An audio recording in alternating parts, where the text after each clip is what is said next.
All right. What's good? What's good? What's good? What's good? What's good? What's good? Shout out to everybody. Welcome to this. Hey, who is that? What's going on, Miss First? It's Zoo. Shout out. Hold on. Make sure I'm on the right thing here.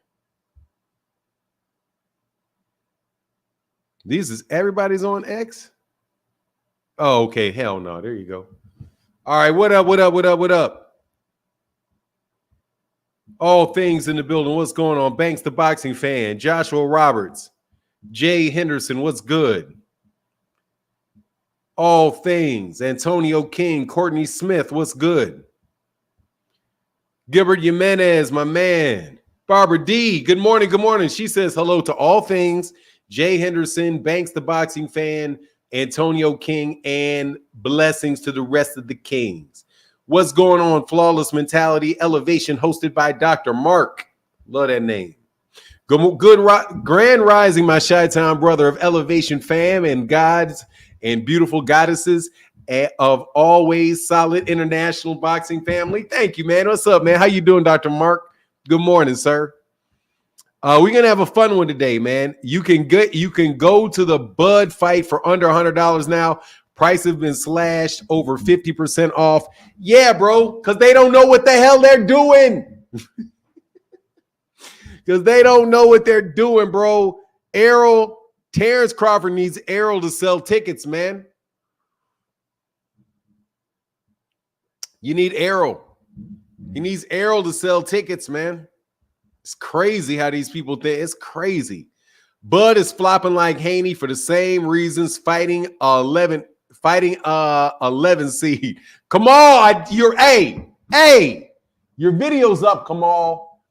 Kamal Oz, you shouldn't be on this channel. You should be over there on MH Blackwell watching that dang video you asked me to do. I did a specific video for you, Kamal Oz. So ask me for my next video, Kamal, because I'm going to do them. I enjoy doing that video you asked me to do. What's going on, Semi-World? Hey, Ajay in the building. Jose said, Bud flopping because he's fighting an 11-0-7 fighter that didn't win a belt by beating, but he's 11-0-7. What?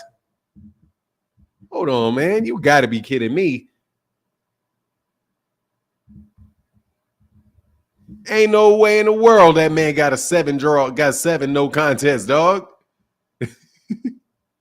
Ain't no way. Dog, he's 10-1, bro. Come on, man. Don't do him like that. Come on, dog. He's 10-0 with 1 no contest.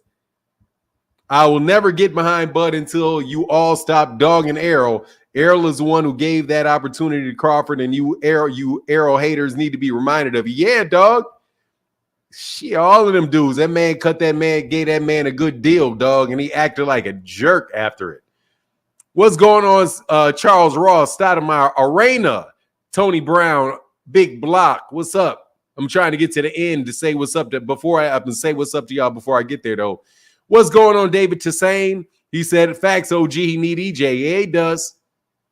Fran, I always tell these Bud fans, y'all need to worry about your boy because Errol fans gonna pay that chicken. Gonna pay that chicken. Ain't gonna pay that chicken. That's what you mean? Bud always aligning himself with the other man and flopping. That dude is flopping like a fish. Flop, flippity, flippity, flippity, flopping. Come on, man. The plot. What up, man? Level-headed. What's good? Vlad's dad in the building as always. Mr. Sostan. What's up, Mr. Sostan? Hey, good morning. Did any of y'all see a video showing how Crawford's glove looked in the Spence fight? Nah, I haven't seen that, bro. I'm not engaging in that. That is asking for a headache, bro. MH by hey, yes, sir. Shout out to all the 6 people at MH Blackwell, the 26 people on Twitter, and the 200 people tuning in so far. We're gonna wait for a minute for y'all to get in. We're gonna let it get before we get into the topic, maybe 350 people. When there's 350 people in the room, then we'll start cooking. Because you know I'm finna cook, bro. I'm about to cook, Bud. Because, dog, I'm tired of y'all. Y'all Bud fans are the problem. They ain't enough of you. Maybe it's the Bud fans that are the problem. There's not enough of you. Turkey Al-Sheikh out here handing out money. Bud taking money. Bud don't even care if the fight sells because he's going to get his money. Tank going to KO Shakur. Flex on him. Oh, I'm going to talk bad. I'm going to talk bad to y'all in a second. And that's what you get for your anniversary present. Happy anniversary. Hey, where you at, Rick Timms? It's your anniversary.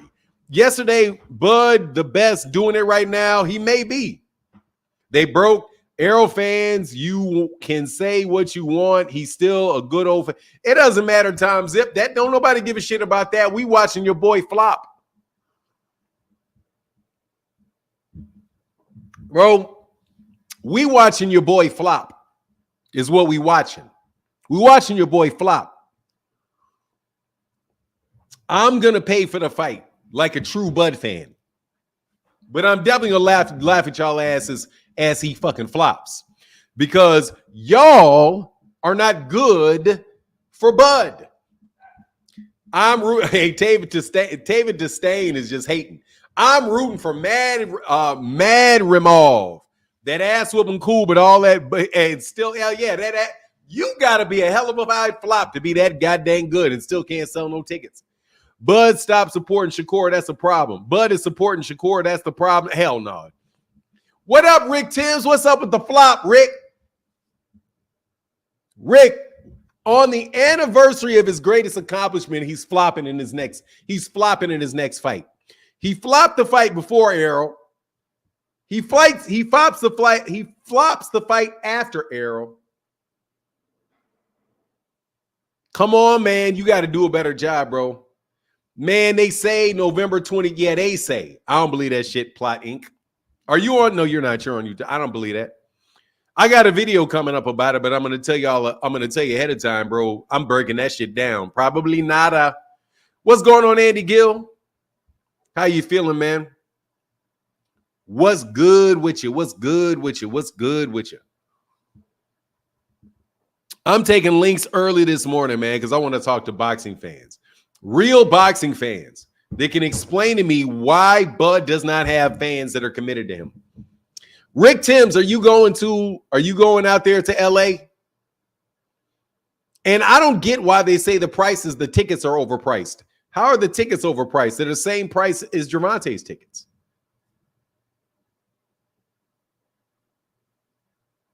Those ticket sales with Eminem are ridiculous. Crawford will remember his word. It's like night and day. Bro, don't nobody care about him washing Errol B2. See, B2, let me tell you, dude, this is not a Bud fan. This is not a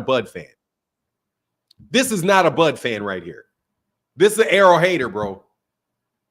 See, you all are impersonating Bud fans by being Errol. You Errol haters are impersonating Bud fans. You're not a real Bud fan like my guy, Rick Timms, who says, Fanon, I know the reason of this perceived flop. No, it ain't no goddamn perceived.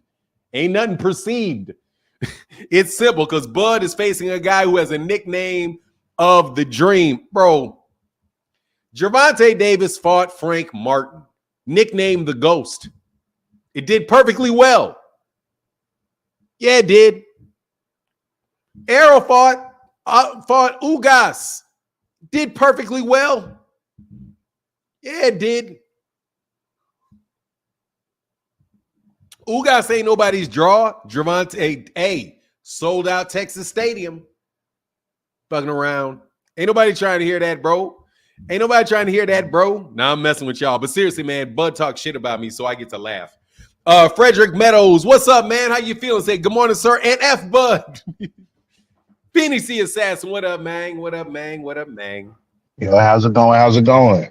Man, you know I'm enjoying talking boxing this fine, fair morning. I dropped a video, shameless plug. I did drop a video that Kamal Oz asked me to drop over there on MH Blackwell's channel. So y'all go make sure y'all go check that out. Oh yeah, for sure. But yeah, man, you know, the reason Bud flopping because he said F the fans. You know, like anywhere you go to business, right? Like if you go to McDonald's, you want to order something and let's say F you, like you're not gonna order that. You want to, jump behind the counter and end up on one of them Instagram videos because you're fighting them. Same thing at Waffle House. You know, they say F you, they about to throw one of them chairs at you like that one girl did. So, Buzz saying F the fans, ain't nobody want to travel all that way to go see them. Nobody, man, the price that they charging for the pay-per-view, the tickets is doing this bad, and they still charging that $80 for the pay-per-view. Man. They doing some Devin Haney type stuff with this because yeah, that's not gonna be pretty for him. It's not gonna be pretty for him.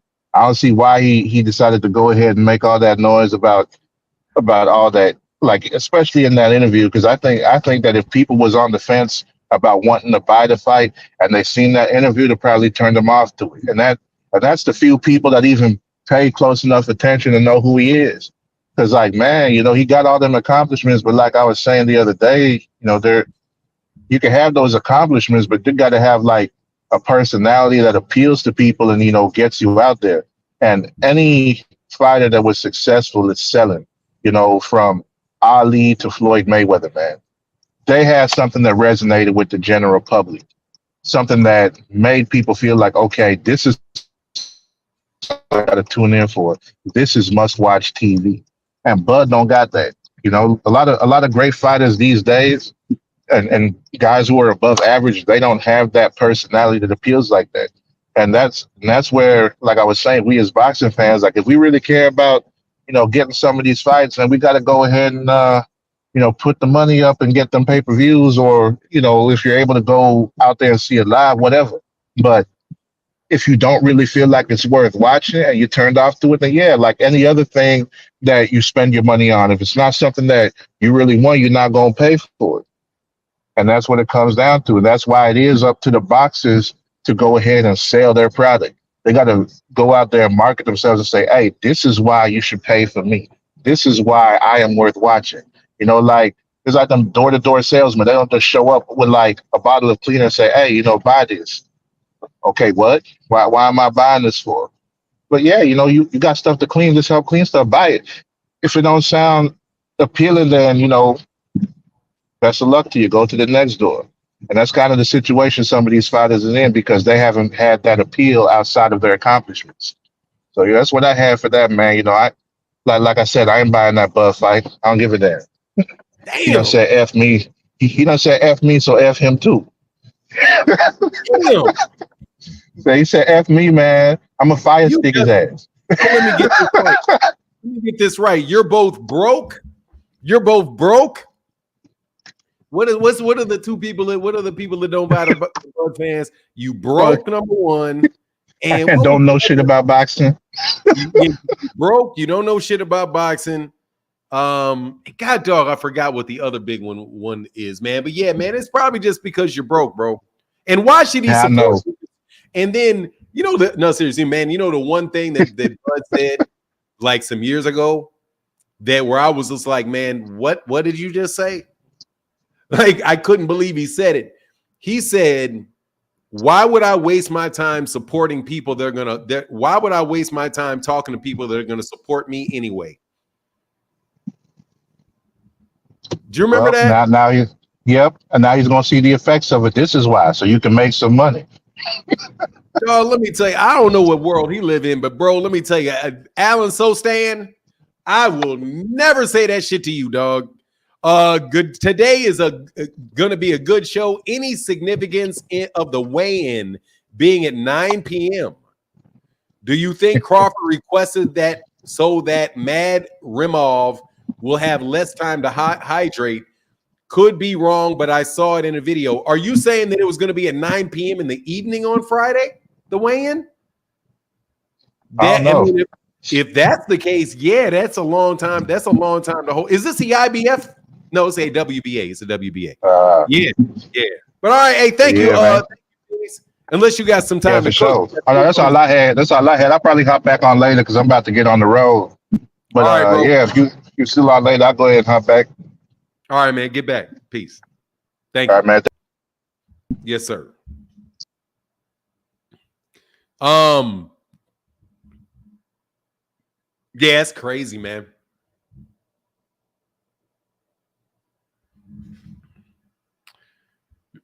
Big Dog Willie said, Bill Haney said Maurice Green in the 100 meters in 1998 at the Santa Monica Track Club. I'm not sure if he said that, but maybe he did. I don't doubt it. What?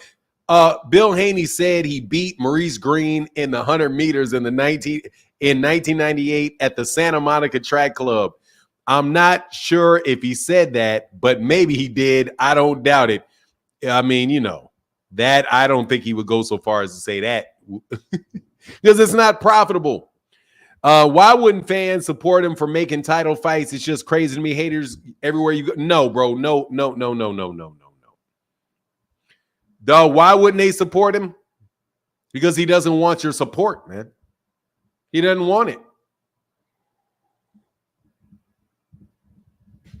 People ain't gonna support you if you don't ask them to, and you tell them that you don't care if they do, and to kick fucking rocks when they do.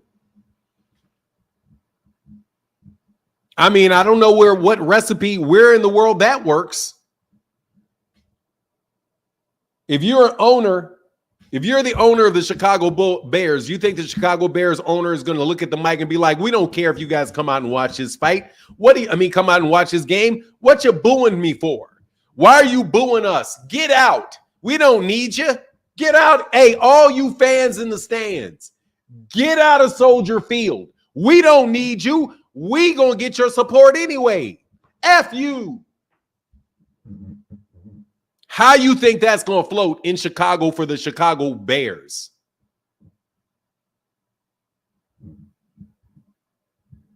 How's that gonna work for the Chicago Bears? Let me tell you something, man. He's going for that turkey bread. Look, man, Turkey Al-Sheikh is one guy. Turkey Al-Sheikh does not have the money that your fans have. You know who's got more money between Turkey Al-Sheikh and boxing fans? Boxing fans have more money. Boxing fans have more money. You don't need Turkey Al-Sheikh if you get 5 million boxing fans to buy your fight. What do you need him for? What do you need him for? If you can get 3 million people to buy your fight, what do you need him for? The only people that need him are the people that can't get fans to give them their money directly.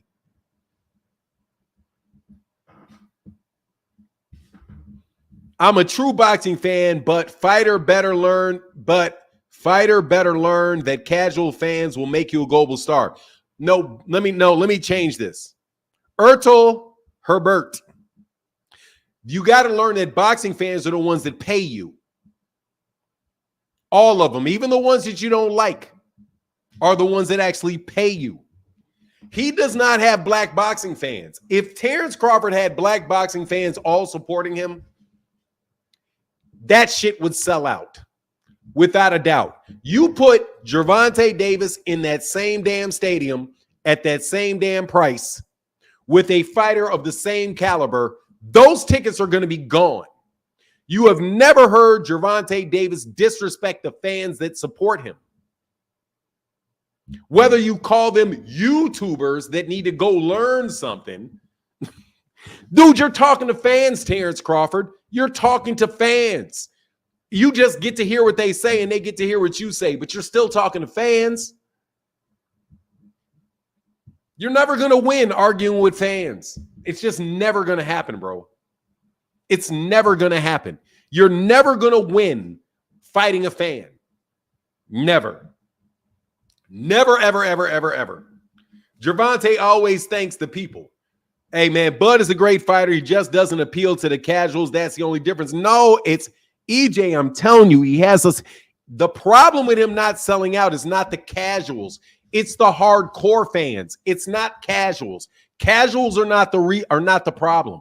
The problem is that he doesn't appeal to hardcore boxing fans, because if your casual fans are not the ones that are going to fill up that stadium.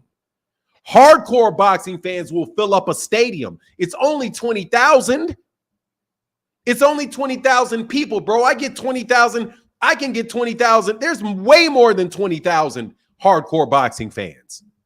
The reason you can't sell a stadium, the reason that you can't do 500,000, 600,000 pay-per-views is because you do not appeal to hardcore boxing fans.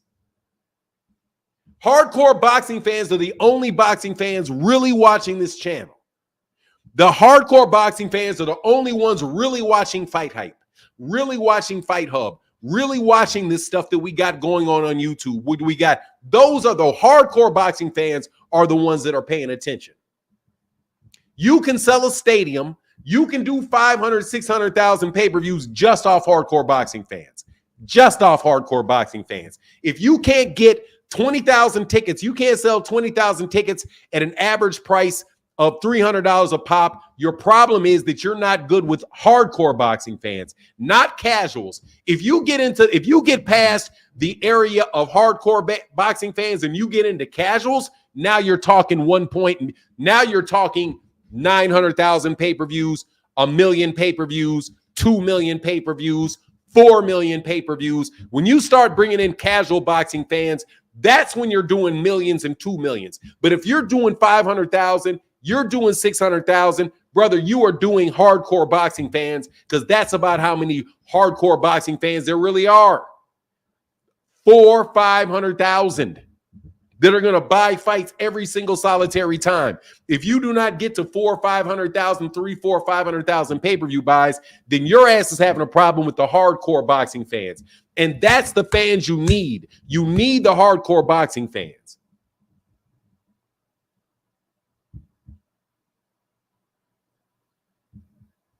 No, hardcore boxing fans do not buy it regardless. That's who's on the channel right now saying that they're the Fire Stick gang.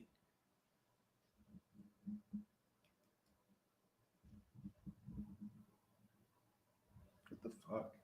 Oh, I keep hitting my knee on shit. What you got on it? I got anything. What are you talking about? His arrogance and a way of conducting businesses and his sense of entitlement gets me. Well, first of all, dude, Gervonta, what's lame? Yeah, lame. Low lame. What is that supposed to mean, bro? Oh, Rizzle. You're calling names, bro. Well, did you say anything valuable before you said that? Let me see. Just so you know, Rizzle, I look for you. I look for people to say shit that sounds dumb the first time. How we doing? What the fuck are you, just in time? What are you talking about? Oh, you're talking to somebody else.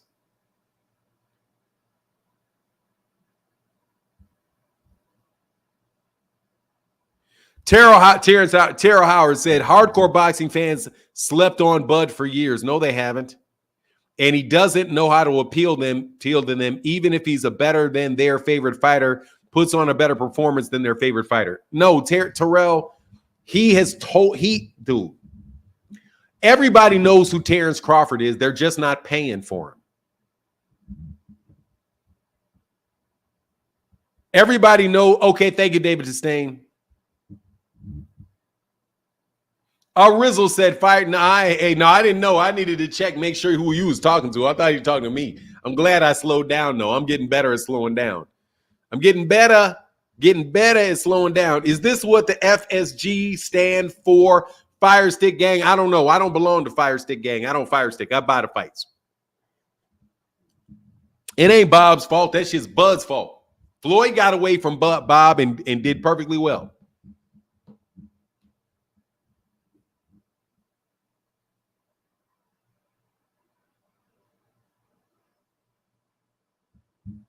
First of all, Justin Times, you ain't chewing my head off. What the fuck you talking about? Goodbye, Negro. I ain't know what the fuck you are. Bye. Chill. I'm not chilling. I'm not chilling. I'm throwing your ass out.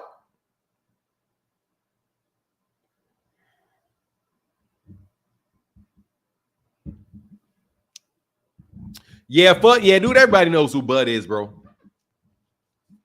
Bud does not have a name recognition problem. He's got a fan spending money problem.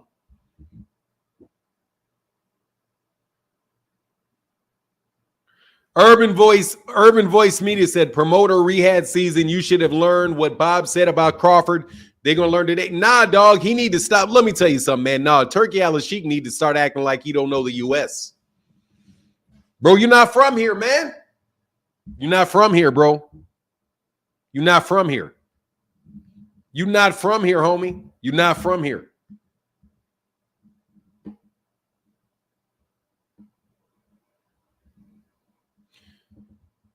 I'm in Nebraska, and I've been following Bud for years. To me, the difference in his career and Tank's career, that Tank got that fight, hell no. On Mayweather's undercard and blew up afterwards, Bud never got one. Bud just got a fucking pay-per-view with Errol Spence that he headlined. What about Errol? Errol never had. What about Errol? Errol never had a co-main event with Floyd. Errol Spence never had a co-main event with Floyd.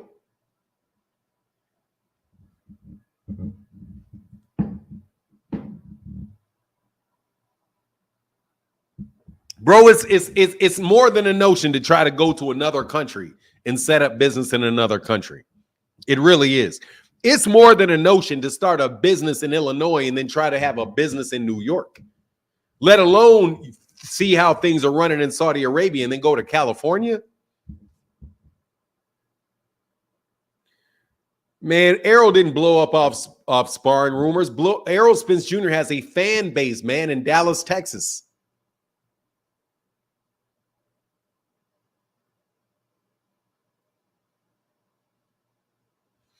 All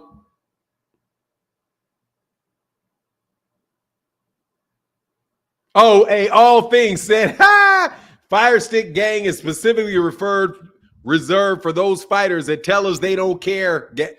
Hey, if you say you don't want my money and call me broke, bro. God, dog, don't call a Negro broke, bro. They gonna keep their money and they call new dude. Terrence Crawford called cats broke. Dog, that's like calling a girl that you want to date ugly. Hey, baby, you want to go out with your ugly ass? What? Yeah. You want to go out on a date with your ugly ass? Did you just call me ugly? Hell yeah, you butt ugly, but you want to go out with a date? You want to go out on a date? You feel like treating me right? Nah, I think I'll go to somebody that don't think I'm fucking ugly. Hey, Phenomenal Noob in the building. What up, man?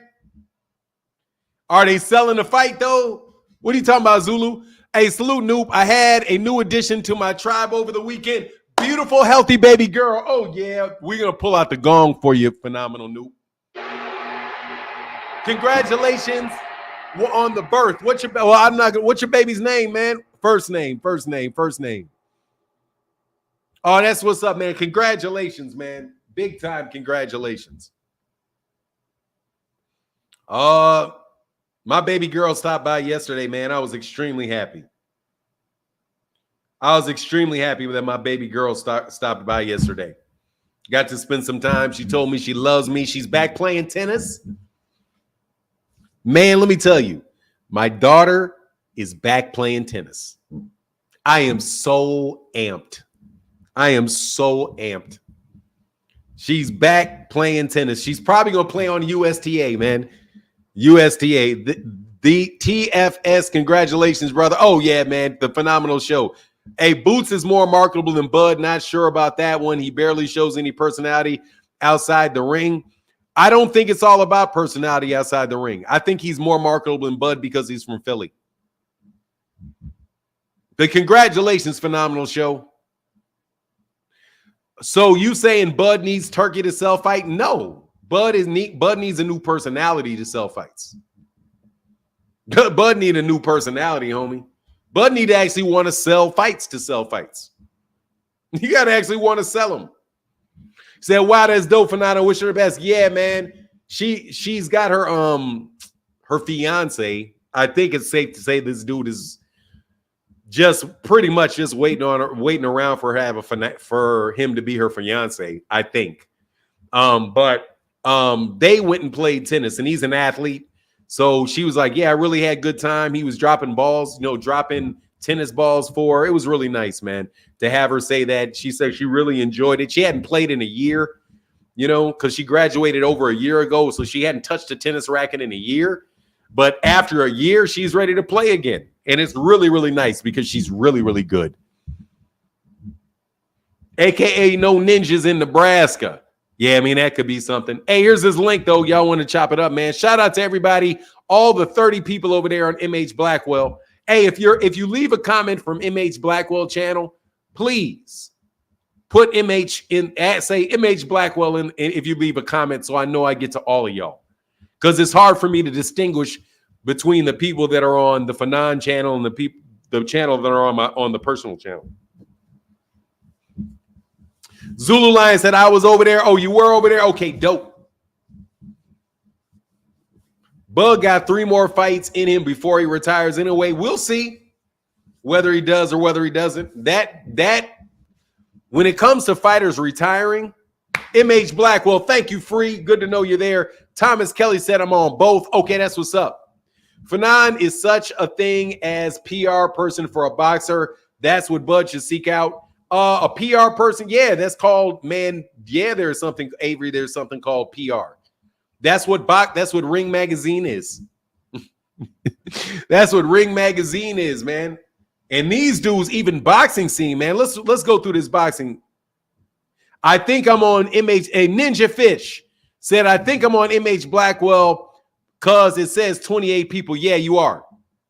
Yes, there's 28 people. There's 27 people over there. Yeah, hell yeah, PR.com. All right, MH Blackwell. Crown is over there at MH Blackwell. Thank you for helping me, assisting me in my watch hours. I follow both channels. Oh, that's what's up. Thank you, Ninja Fish. Appreciate you, man. Yeah, hey, KPG. Oh, that's what's up. KPG said, Noop. Yeah, Fanon, you a Noop. I'm an alpha. D9 gang. Shout out, man. I don't know about the D9. When did the shit turn to the D9? That shit was the 8. It was the Panhellenic. They threw them goddamn iotas up in there. Hey, what's up? What's up, A5? What's up, A5? Hope you're doing well.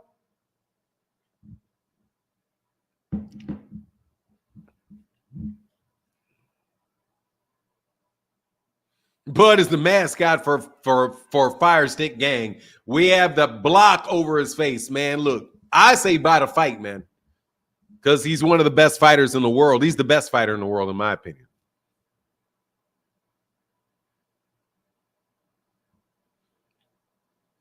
Punch that like button. Yeah, man. Hit that like button, man. Hit that like button.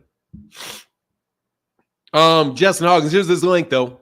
I'm going to continue to put this link in here. Y'all can chop it up with me. Y'all can get mad at me for telling y'all the truth. Oh, lordy. Man, please don't do that shit again. I'm not messing with you today. That was just, I had fun. It was cool. How you doing, man? I'm well. How are you this morning? I'm good. I just want to let you know I'm on the Blackwell channel, man. Yeah. I was just messing with you, man. Like really, it was just. Don't worry about it. Most people don't even know what we're talking about. So, what you want to talk about with boxing? What I wanted to say is that, like you said, honestly, because Bud, I don't know what's his problem. Like, I feel like he has like this attitudinal problem that needs readjustment. Like, I don't know, like he's just non-likable. Like, it's really like, you know what I mean? It's a personality disorder, in my opinion. And I don't think that he will ever sell because of that. You know, just if you look at his interviews and stuff, you get to see that, like, he's just a nasty individual. Like, you know what I mean? And I've heard stories about him going in people's gyms and like provoking fights, like, just because, you know, so I just don't think that there is a turn in him to where he can, you know, kind of, readjust his path. Mm-hmm. What do you feel about that? Man, I've been saying what I feel about it, man. I mean, I don't know. I'm just taking it in as it comes, man. I'm actually looking for something right now, though, because I'm about to fry this dude real quick, though. Oh, go ahead and just speak to yours. I want to see it. Go ahead. Do your thing. All right, bro. Get back, man. Yes, sir. All right. Yeah, I'm about to cook you 5-0 deuce. You think I just want attention? This narrative is crazy, huh? Okay, I got a narrative, right? Let's evaluate my narrative.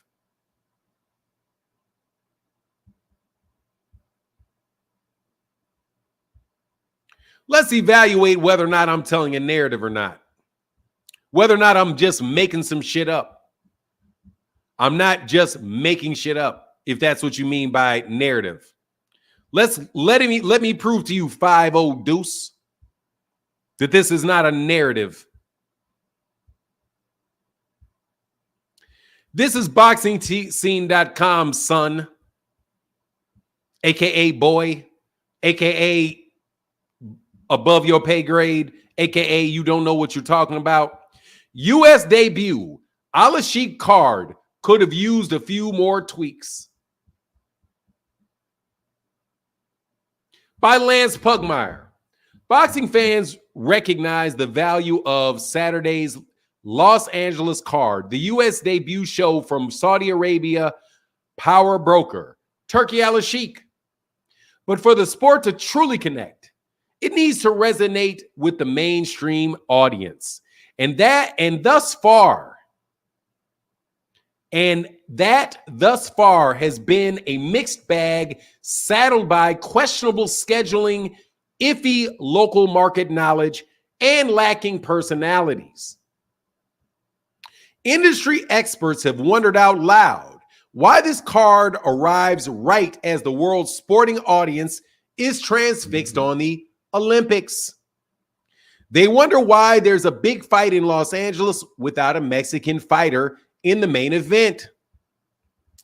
They are stumped by why the ticket system has been overpriced and showing panic signs with discounts now being offered.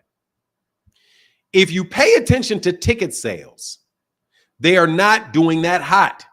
Hall of Fame, Southern California, even though I thought his ass was from New Mexico, Tim Bradley said on Monday's episode of Pro Box Deep Waters, which explored the card headlined by 3-division champion Terrence Crawford, 40-0 with 31 KOs, seeking a 4th division belt against new WBA Association World Boxing Association junior middleweight champion Israel Madrimov on DAZN, ESPN, and pay-per-view.com. Terrence is a tremendous fighter. He still hasn't reached that superstardom just yet. His last fight was a year ago, and I don't think he's taken full advantage of it. Anyone who spends time with him quickly learns how witty, intelligent, and personable he can be. It's just that he doesn't feel obligated to share that with all. Thus, his ticket sales have languished outside his native Nebraska. Placing him against an also talented new champion who doesn't speak English in Madrimov complicates the equation. That's why many see the anchors who boost ticket sales as co-main event Isaac Pitbull Cruz of Mexico in his first title defense. Pitbull brings a lot of eyes he can sell. Crawford is a blah, blah, blah, blah, blah, blah, blah, blah, blah, blah, blah, blah, blah for the rest of that. So what does that tell you, Mr. 5-0 Deuce? That is not my narrative. Nowhere in that article did it say Fanon International Boxing is making this shit up.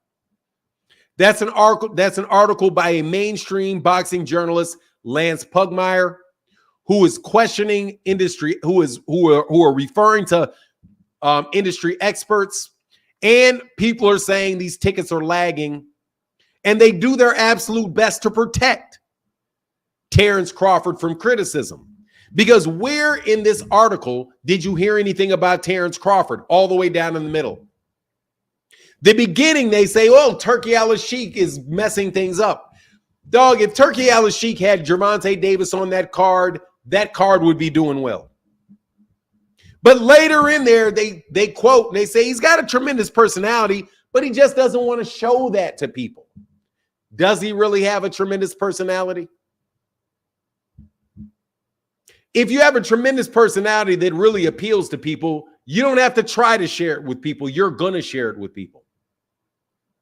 If you have kind of how can I say it? It's sardonic, sarcastic. What's the word that Paul Magno used?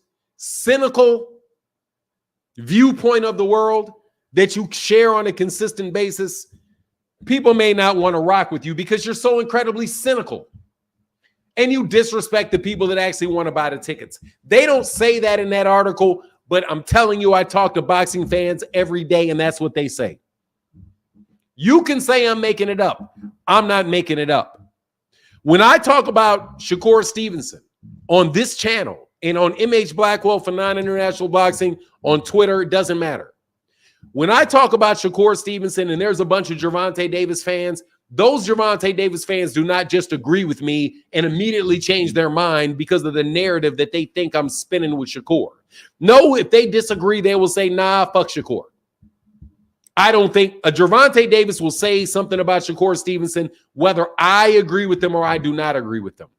What I am is your scapegoat. I'm your scapegoat. You're blaming me for what everybody in the comment sections are saying.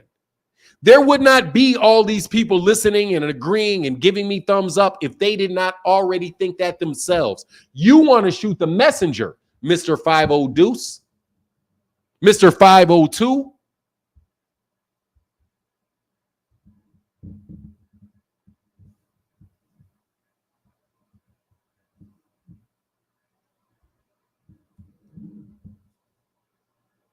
Mr. Louisville, Frankfort, Shelby, Bardstown, and most of North Central Kentucky. You probably Rollo's cousin. Mr. 50 Deuce. Fanon being politically correct, fire stick, please. Nah, I'm not being politically correct. I'm being honest. You guys got to stop using me as a scapegoat.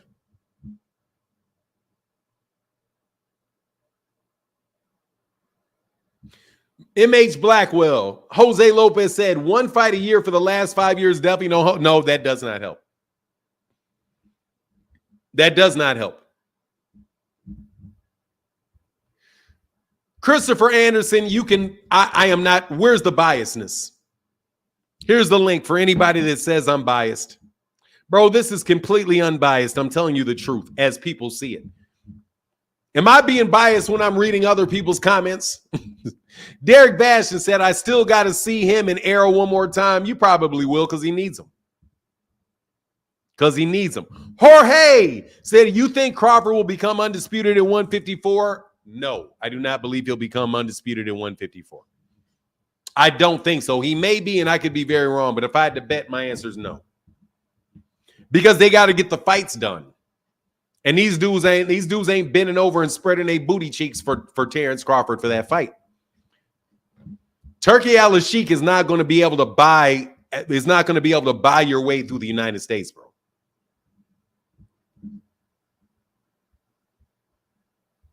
Goodbye. Your mama got bad breath. If I'm the worst boxing commentator ever, why are you talking to me then?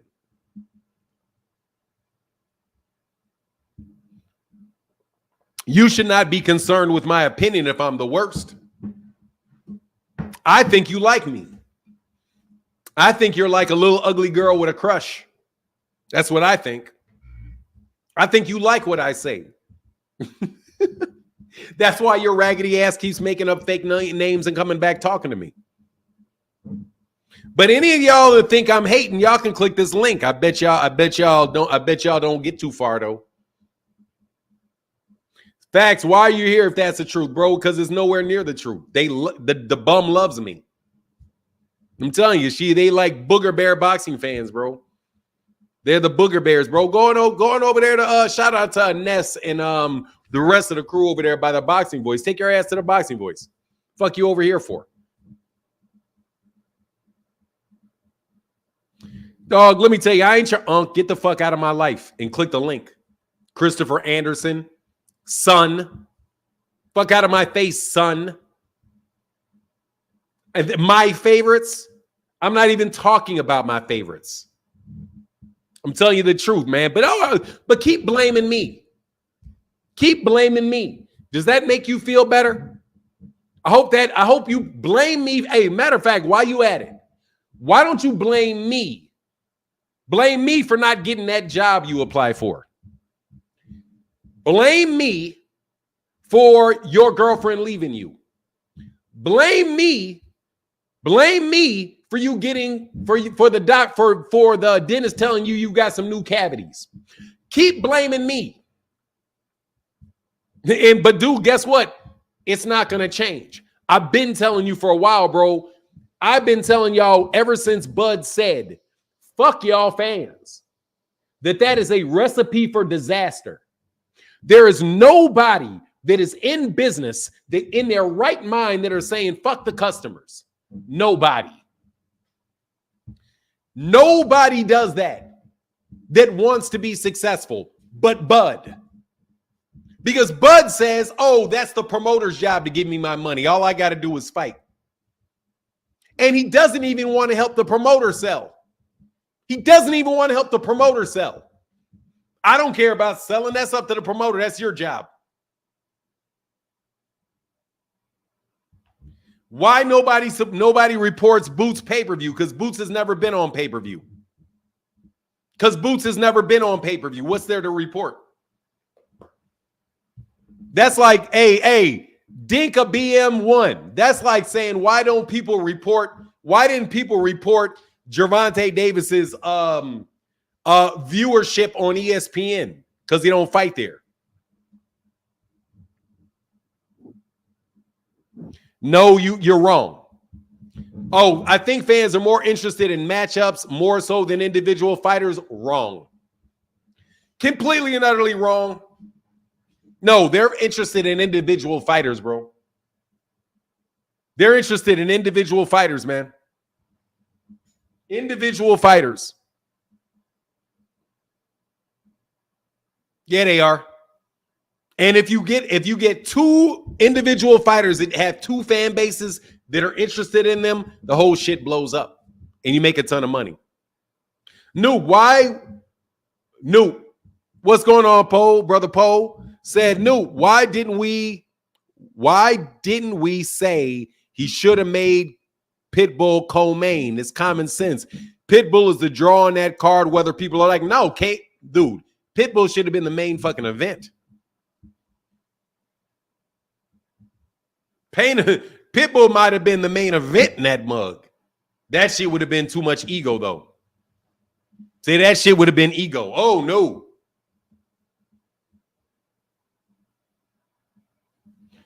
David East, you're out of here, too. Dave, you're not clicking the link, bro. I'm not hating on the dude. I'm telling you the truth. David East, bro, you can click this link. I'm going to delete this comment. Click the link and ask me all these hating ass questions. Anybody, you accuse me of being a hater for telling you the truth. Right. Whatever, man. That's why you're just a bot.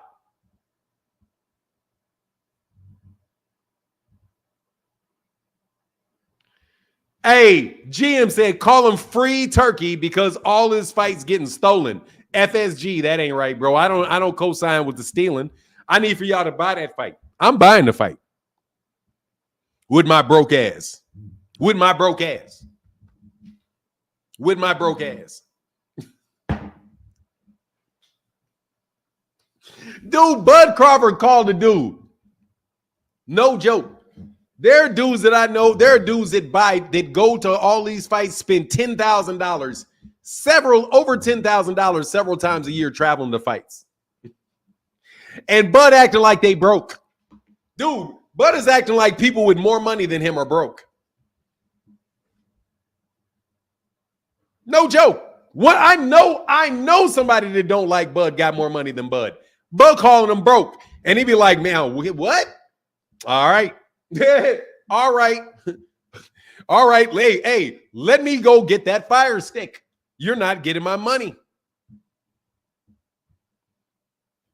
He said, I'm broke too. Hey, dog, I'll tell you like my mama told me, because my mama ain't been broke never that I knew her. Every time I ask her for some money, she said, I ain't got no money. Be like, mama, what you mean you ain't got no money? I see your purse. Nah, I ain't got no money for you. I got money. I ain't got no money for you. And my mama would not give a damn. She'll tell me that every time. I ain't got no money. I ain't got no money for you. I got some money for me. I ain't got no money for you. They ain't coming to see you, Otis. Here's that link, though. Nah, he's not the biggest draw in boxing. Tank is not the biggest draw in boxing, hands down. It's him or it's Canelo. But it's soon to be Tank. It's soon to be Tank. He said, Fanon frying people in the comments, D9 shit for sure. Hell yeah. Fucking scrollers. Treat your ass like a scroller. Yeah, they do them like the scrollers. Said, like Bill Cosby said on the stand, he told his kids, I'm rich, not y'all. He said, what you talking about? We rich. I'm rich. You ain't. I tell my son that shit. My son would be like, yeah. My son would be like, what my son say? One time I was driving in the car. It's a true lesson for my son, too. My son was like, yeah. Talking about a kid on his basketball team whose house he was going over to. He's like, yeah, he's real rich. I said, he's real rich. He said, yeah, he's rich, man. His dad's got this car and his house is huge and they got this bad. And he was like, yeah, he's rich. And I told my son, I was like, where does he work? He said his dad is like, I don't know. I know. I said, no, where does your friend work? He's like, oh, he doesn't work. He's in school. I said, his ass ain't rich then. He living with somebody that's rich. We get up out of here. We ain't ready. No. You got just as much money as he does. And eventually I think my son got it. Because I would be like, dude, how much money you got in your pocket? And how much money does he got in his pocket? Because my son works for me. And I've been paying him. And my son always got some money in his pocket. And he's like, great, bro. You was hating for nine? Yeah, yeah. We click all that shit. We click that. Yeah, Tank keeps picking easy fights. Yeah, like Mad Ramov. Right, like Mad Ramov and David Avanish and Julius Ndungo. And dog, that's another reason why. What is this? Young black entrepreneur. How can I help you? Hey, what up, Fanon? I want to ask you a question, man. What you think if Crawford signed to TMT? You think that would help his career with sales?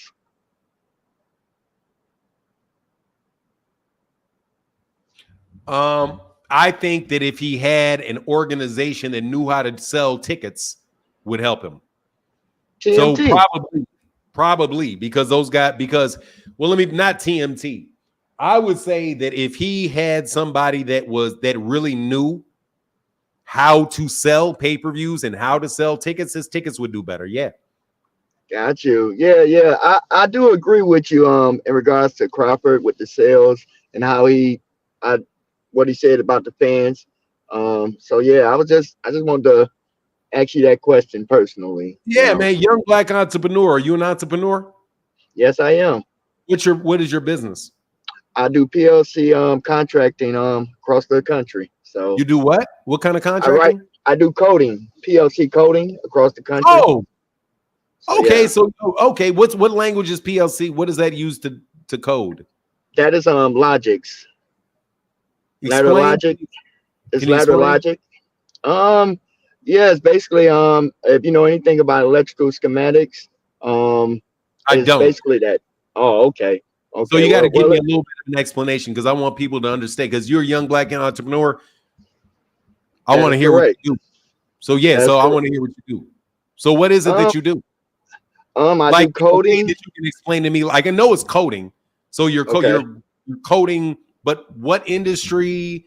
You know, like what's an example of an application or a program that you design? Like, what is it? I do a lot of HMI development. Basically, you know, I contract myself out to companies if they need help with debugging their programs. That's in certain equipment. You know, I go out there to them. I charge them a fee. I rewrite the program for them and make it better. for the production workers, basically. So So yeah, you code, is this right? Wait. Coding for machinery in factories? That is correct. But actually, PLCs are they everywhere. HMIs, they are everywhere. Anything can be an HMI, a graphical interface. So yeah, basically, yeah. Okay. All right, so cool. That makes a lot of sense, man. Get you a young black entrepreneur. Can I give you a little something? Go ahead, man. Get that shit down to where you can explain what you do to somebody that don't know shit about what you're doing quickly. Will do, without man. using HMI, without using any of the acronyms. Okay. You know Thank what you, I'm man. saying? I appreciate it. Yeah, I'm a big fan of you, Fanan. Yeah, man, because we did IT for a very, very long time, bro. I was in IT industry for a long time, and there's so I get a general gist of what you're doing. Okay. You know what I mean? Okay. Like a general gist of what you're doing. Yeah. And so eventually, are you trying to grow it, and are you trying to have more employees with you? Are you trying to do the consulting for a while and then gradually a team where you can do projects? That is correct. Grow a little bit. I don't really want to go too big with it, having a lot of employees. Because like I say, I'm basically working. So you just want to keep doing the work. That's correct. Myself. I make a great salary doing this, man. I advise anyone. Salary, you make a good fee. That's correct. Yeah. I also work for a company also. So I'm doing. Okay, that's dope. So you do both. That's correct. So I advise anyone that's interested in computers and programming to get off in it. It's a great profession and make real good, decent money from it. Hell yeah. You get $1 an hour. You get $100 an hour. If you get 100, that's easy. What'd you say? Yeah, that's easy to get right there. Yeah. It'd be a lot of if you get $100 an hour and you can get 2,000 billed for the hour, bro, you at $200,000 before taxes. You living nice. That is correct. I got a lot of IRS problems now. Yep, you're right. Yeah, your problem with the IRS, bro. With the IRS, you got to pay them shits with the checks you get first. Yeah. You got to go a couple months, man. You got to hit them shits up. You got to hit them up with them taxes right away. All right, bro. Thank you, young black entrepreneur. Yep. Thank you for letting me know. All right, brother. Get back. Yep. Take care. Yes, sir. No, I'm not tripping on him. I don't think he's capping. I wasn't checking to see if he's capping. I want to understand what his business was. I understand what his business is now, but sometimes you explain it in technical terms and you make assumptions that people know what your acronyms are and they don't, and they kind of glaze over. You know what I mean? El Chapo said, Bud, we broke. Got to save up for the tank fights. That man said, hey, man, I'm sorry. I gotta save up for that. I gotta save up for a Shakur fight, man. I can't afford it. I gotta sign up for the Shakur fight. Jarrell Hadid said, Cap, what is Cap about that? What's up, man? Hey, you changed your name, Jarrell? Nah, we got to save up for Tank. Hell yeah, I gotta save up for the Tevin Farmer fight. I can't pay for that. I gotta do that. Ruiz or Big Baby? Ruiz. I got Ruiz in that. LL Dame in the building. Where'd that go? Hold on, man. Lil Dame said, didn't get a chance to donate yesterday. Love the channel, OG. Great boxing content. Thank you, man. Appreciate you, man. Thank you for supporting the channel, brother. It's huge. That's huge support. Thank you. You can't get a link. I can't get the link, Cap. What do you mean you can't get the link, Cap? It's right there. What channel are you watching on, Jarrell Hadid? You may be over there on the other channel. Nah, you ain't on the other channel. There you go. That's that link right there. Unless you can't see it. You can see it.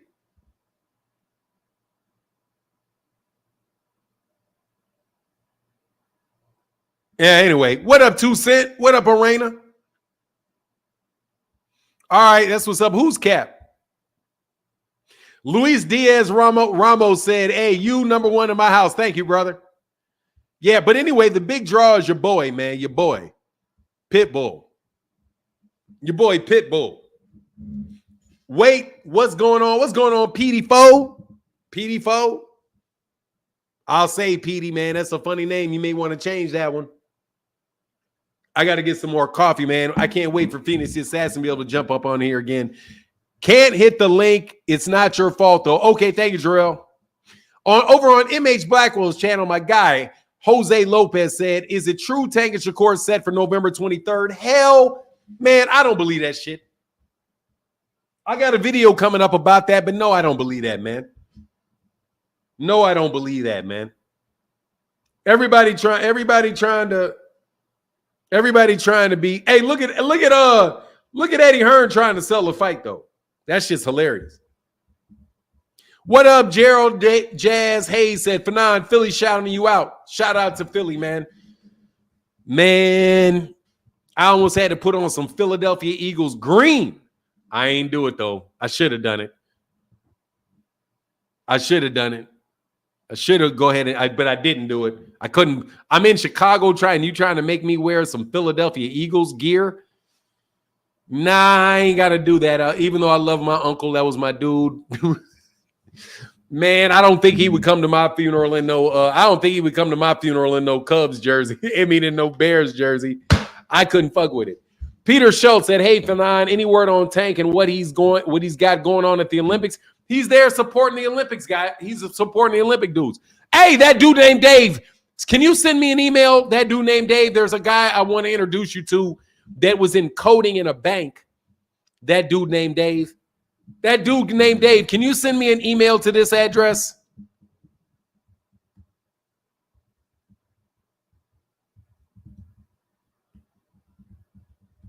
Can you send me an email to this address? Because I need to, or actually not even that address. Okay, cool. Yeah, because he's a dude that worked in coding in a bank. And he's trying to get his application out into the IT area in Chicago. So I know that you work with banks in IT at banks. So I wanted to connect him with you because he's trying to get some more, he's trying to get another gig, man. He's trying to move on from the situation that he's in. Porter Pools, what's up, man? He said the Olympics seemed pretty satanic with their presentation. Dog, let me tell you something, man. They let insanity spread through the world, bro. That shit is insanity, bro. That shit's straight insanity. No joke. And I said, oh, okay, I've been in banking IT for the last 15 years. I got you. Thank you, brother. Yeah, just hit me up with an email, and then I'm going to connect you through my personal email with the dude. And hopefully you guys can connect. Thank you, that dude named Dave. Flawless Mentality Elevated, hosted by Mark. Okay, he said what's up to everybody. Man, I don't think anybody hit with Cash App.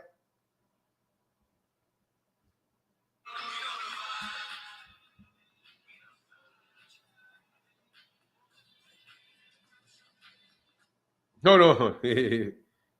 Nah. We empty over there.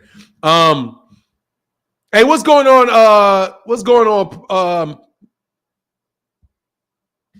Mr. Porter? Mr. Kyle Porter?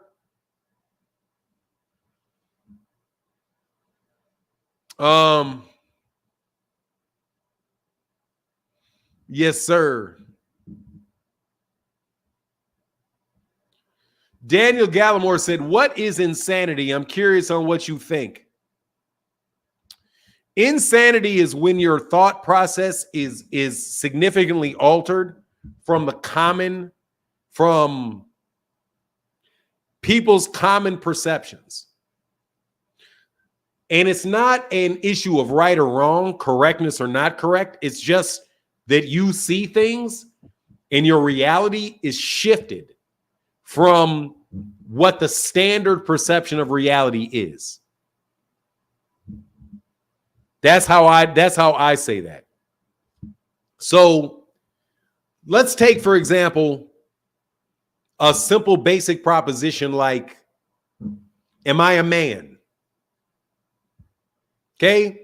If I get up from this table right now and I go into the bathroom and I use the restroom, I am going to use the restroom with my male genitalia. It's right there. I can see it. But if I can look at a mirror and I can see this, I can look at this beard and I tell myself, I'm not a man. I'm really a woman and my body got it wrong. That, in my opinion, is insane.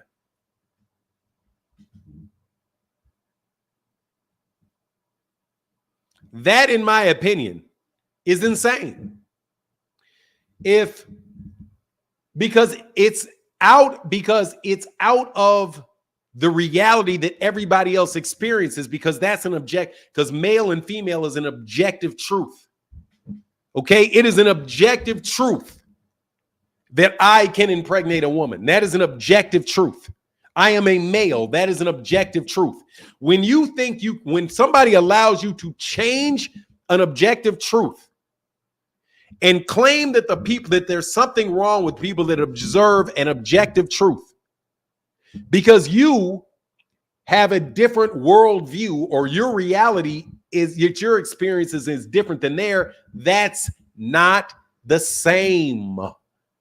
Sane. You don't think the same. So by definition, for me, somebody with an exceptionally high IQ is much more likely to become insane because their mind is not viewing reality in the way that yours is.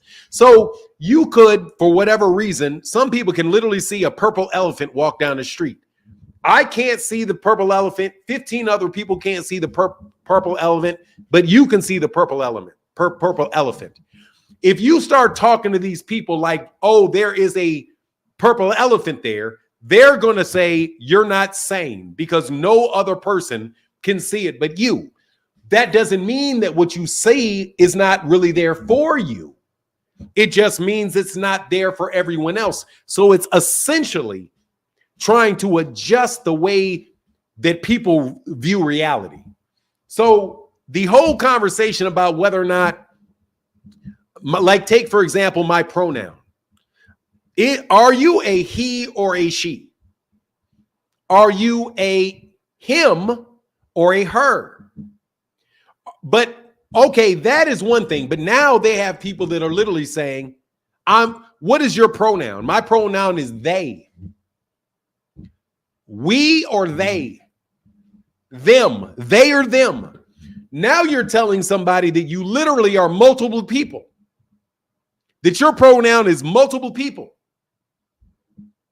That's insane because most people are going to look, 99.9% of people are going to look at you like, what the fuck are you on?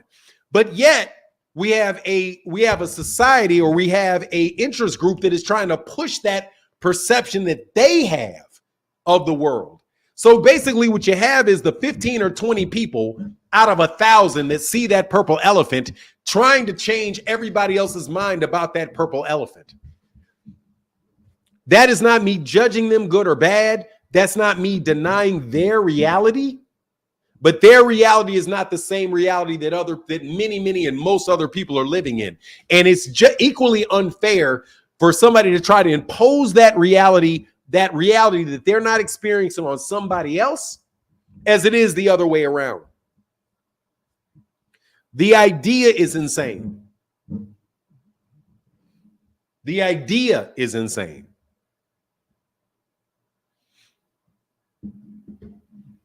So that's why I say, no, it's not sane. And I'm somebody that's not sane. Dude, I'm telling you, for people that don't know me, when I address this, I have had mental health issues.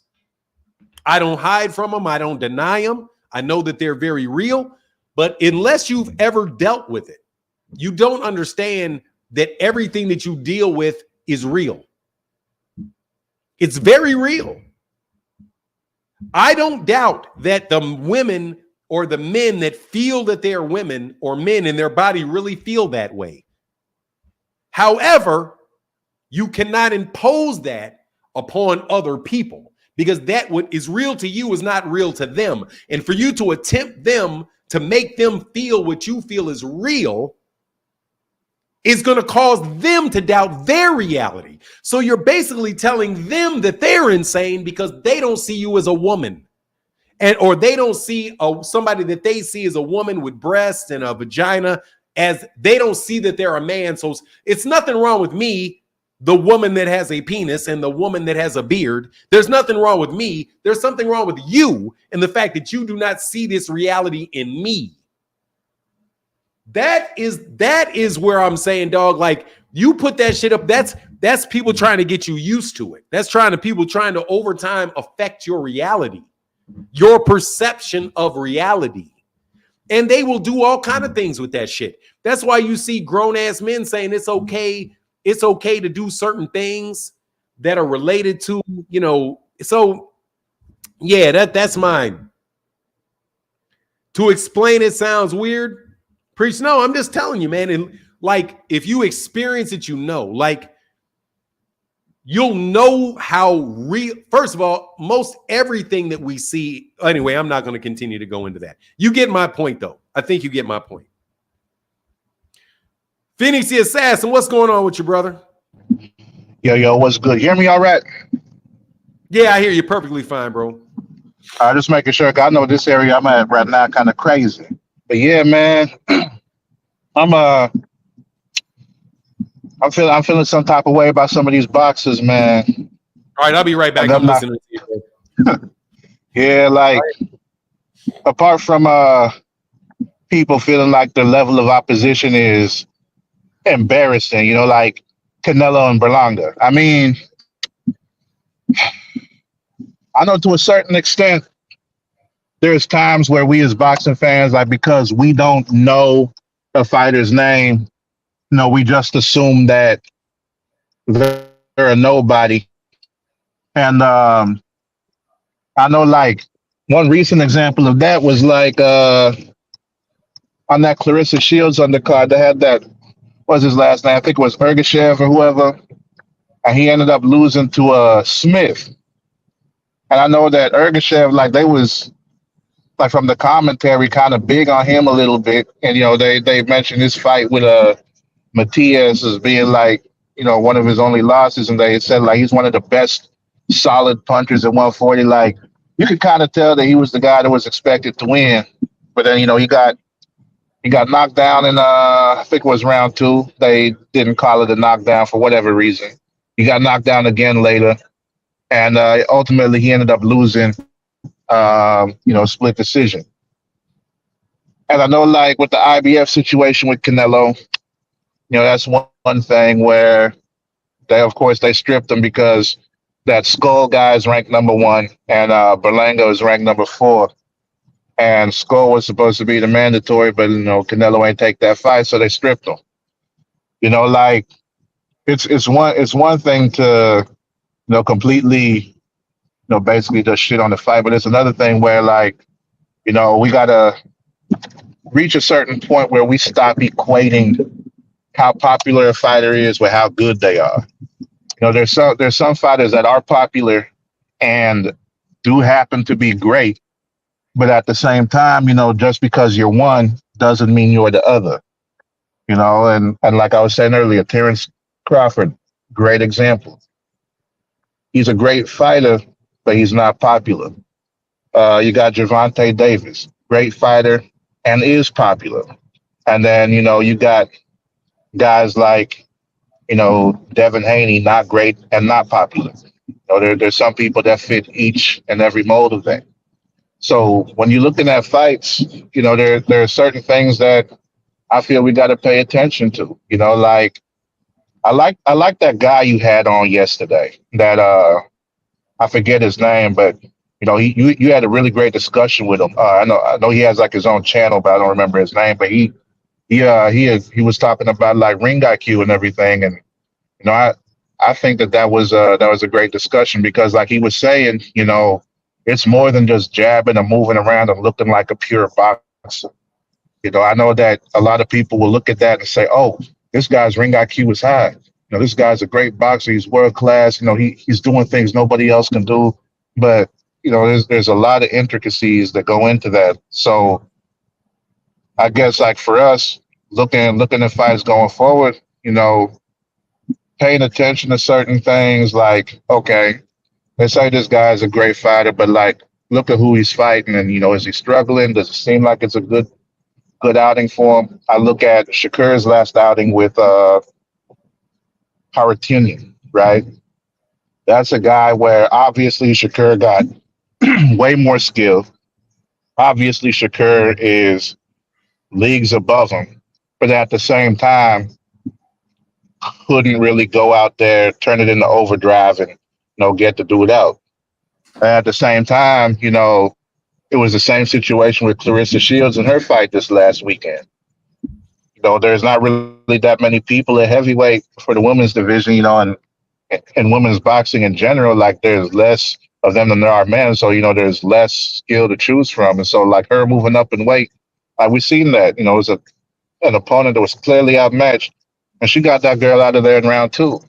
So when you're looking at fighters that should be able, based on our perception of them, to get people out of there that have no business being in the ring with them, or even if they're not able to knock them out, like at least putting on the type of performance that lets people know, like, yeah, that was basically a cakewalk. Like, yeah, that guy shouldn't have been in there in the first place.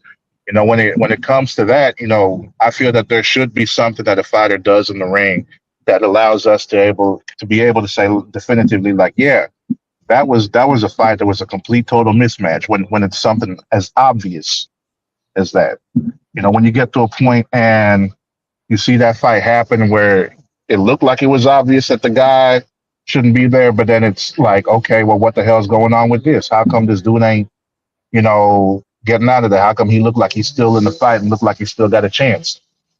That comes from our perception about popularity and fighter skills. Not everybody who's popular is great, and not everybody who's great is popular. So we gotta, I guess, be a little more mindful about that, and maybe that way we wouldn't be so confused about why some fights look the way they do. Like when one fighter is hyped up is great, but then like you get hit by a left hook repeatedly, stuff like that. But that's what I have for you, man. Didn't know what your thoughts were on that about the popularity and skill levels. I didn't know like if that was something you'd ever thought about. So I'd be interested to hear what you think. Well, I have to tell you, I honestly took a little bit of a break while you were talking. You are very, yeah.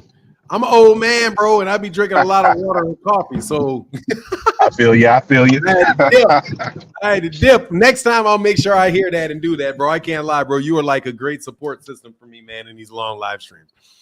Oh, yeah, for sure, man. No doubt. Yes, sir. All right, brother. Will you get back, man? Peace. Yeah, man. You take it easy. All right, man. Get back. Yeah. Mr. Barry. Oh, Sam Granderson. What up, man? Says salute for 9. Peace and blessings to you in the chat. Peace and blessings to you, brother. What up, Sam Granderson? How you feeling? Thank you for that support, man. Yeah, somebody said I should talk about that on my other channel. I will once I get monetized.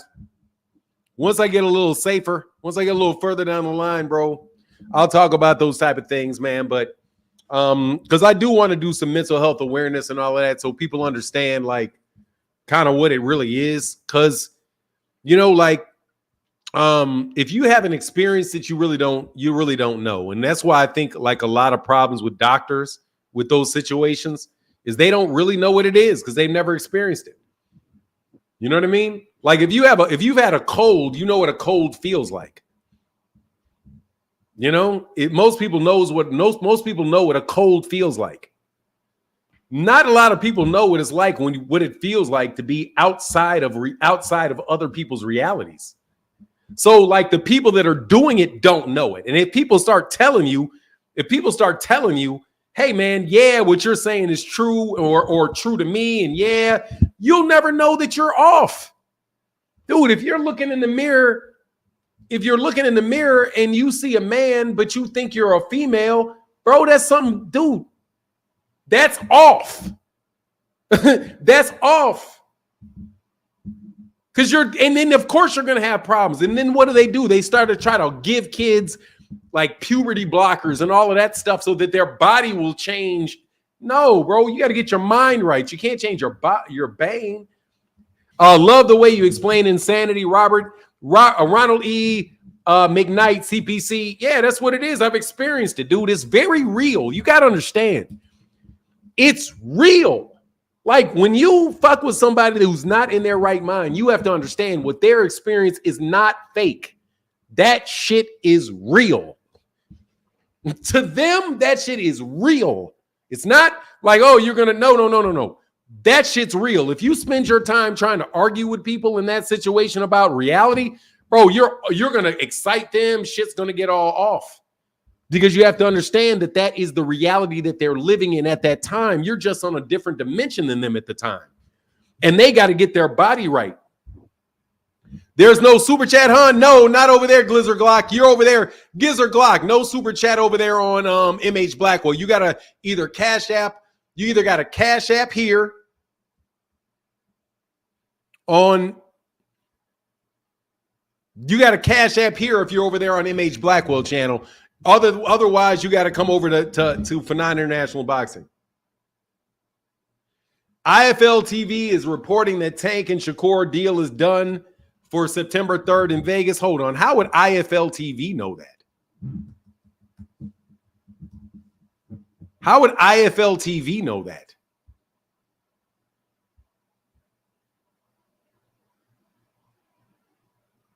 They said it's set. Okay, is it set? They're saying it's set. I'll believe it when I see it.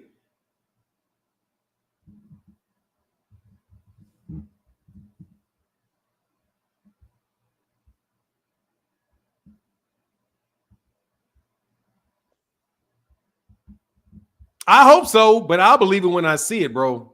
They weren't talking about that shit just yesterday. Where's IFL saying it?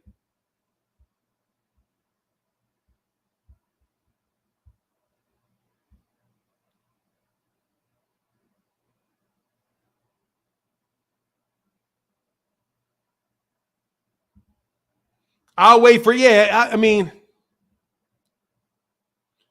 yeah, where on IFL do they sell it? I saw you. I was about to let you on, guy that was calling in. I saw the report that it was made, but god dog, how do you get it done that fast? If they got that shit done that fast, who's telling the truth? Diesel, what are you talking about? Gizzard Glock said, shout out to the whole chat. RIP John Boy. Yes, sir. Yeah, I saw it last night. I'll believe it when I see that shit, though.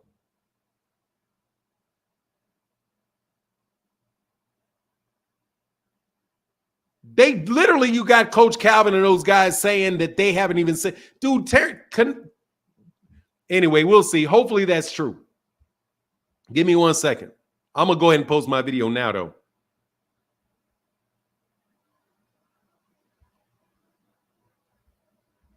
Give me 1 second.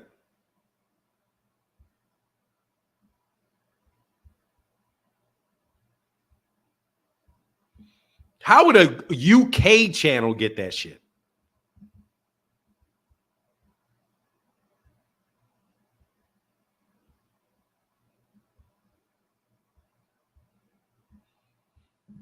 How would a UK channel get that?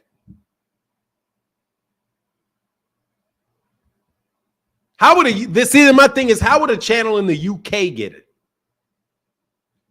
Who are they talking to? This IFL, I know who originally said it, and it was not a big channel. Man, the UK is not in tune with fucking Al Heyman, bro. They're not getting special reports out of Al Heyman at IFL TV. You think the UK is more in tune with the United States than the United States? Nah. You heard the rumor about EJ, Andre Ward, and GG comeback fight at the catchweight. Yeah, that's not true either, Rashad. That's not true either. Bro, a lot of your subscribers are in UK. No, they're not. Not a lot, homie. Not a lot. I will tell you exactly how many. I can tell you exactly how many of my subscribers are in the UK. But it doesn't matter. They don't know more about what's going on in the United States. Shout out to everybody in the UK, number one. Thank you for your support. But look, I do not know what's going on in the UK like people in the UK know. One of the things that I've always found amazing about UK boxing fans is they act like they know the United States. Bro, I don't know where the fuck Cardiff is.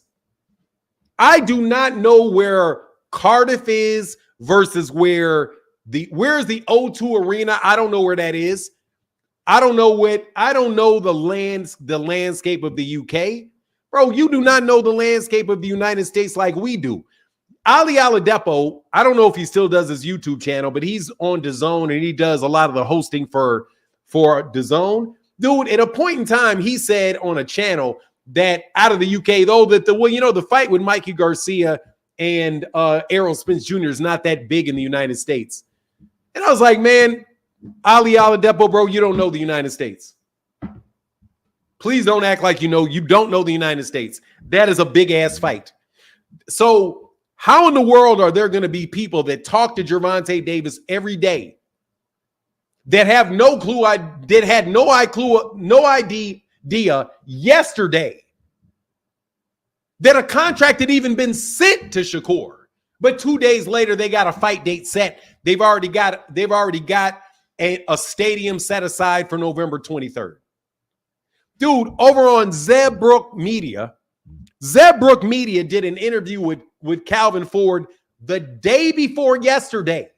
And Calvin Ford did not even know whether or not, he said that he didn't know when Gervonta was going to send the contract to Shakur. But all of a sudden, the contract was not only sent, it was agreed to, and they found not only a date, but they also found a venue for the fight. Excuse me if I'm a little bit hesitant in believing that. I'm a little hesitant to believe that. It may be true, but that's not typically how that works, bro.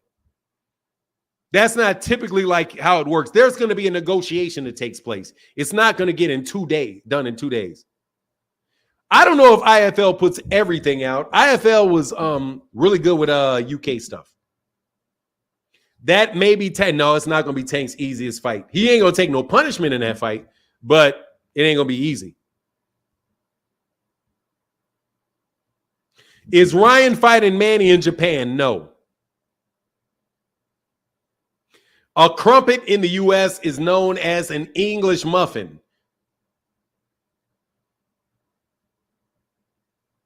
I don't think a crumpet. Let me see. What does a crumpet look like? I thought crumpets look different.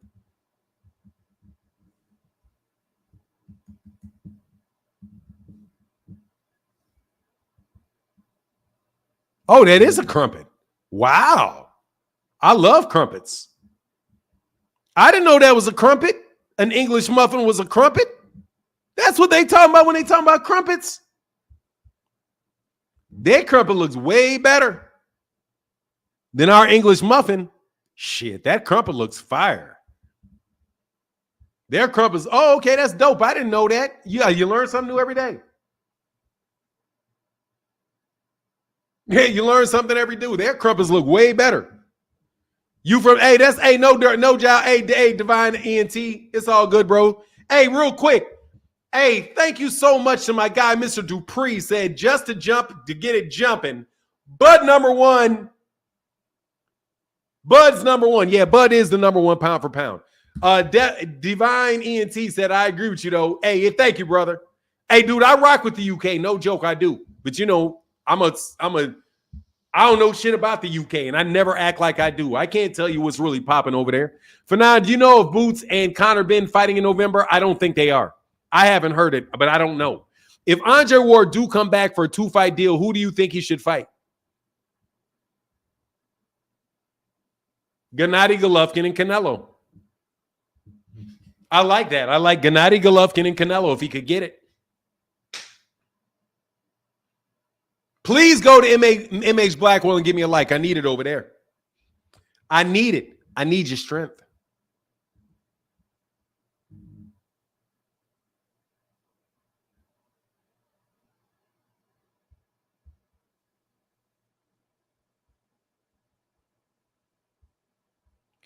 That's a lie. You need casuals to do 400K.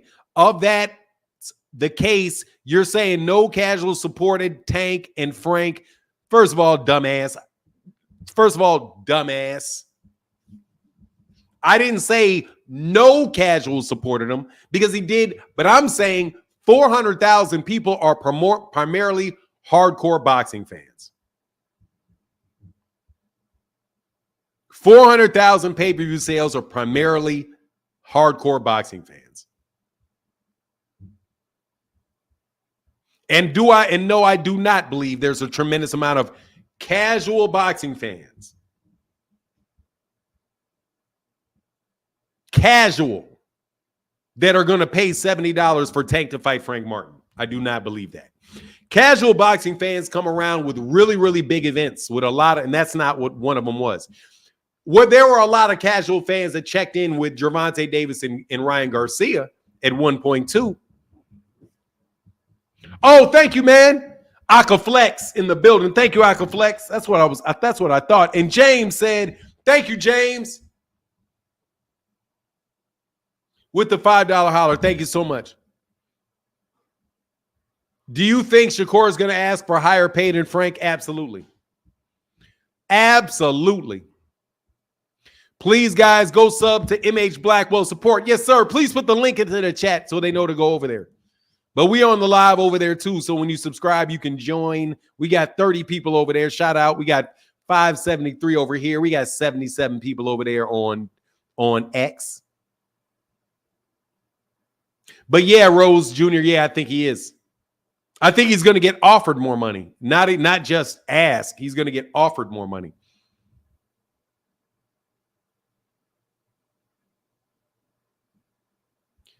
Pitbull is not getting that fight before Shakur, no matter what he says. Tank calls the shots. I mean, dude, that's not the case.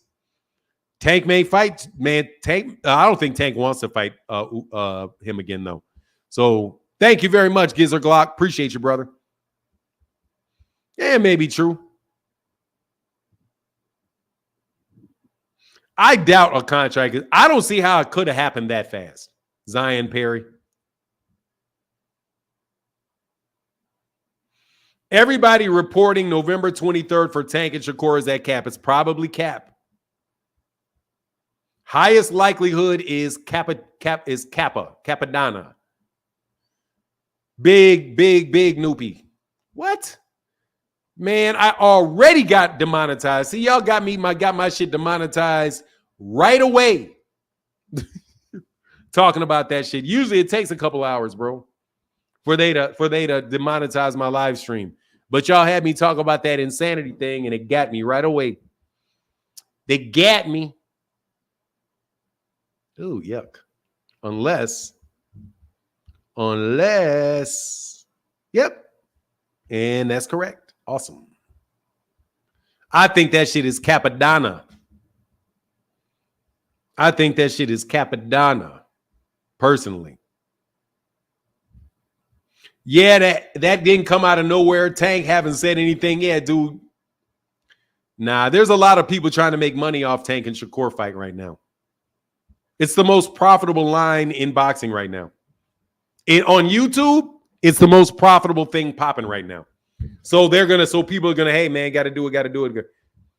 Demonetized for your opinion that wasn't disrespectful at all. Yep.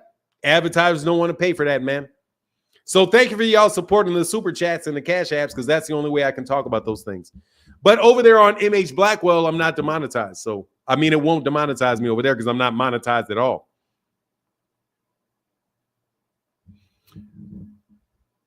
Will Jones. Click the link. No, definitely not $6 million. That shit is wrong as shit. They're just stealing people's context and remixing it. You're right, Fanon. I want Tank versus Pitbull, but I don't think that Tank wants to fight. Yeah, Tank may not want that fight.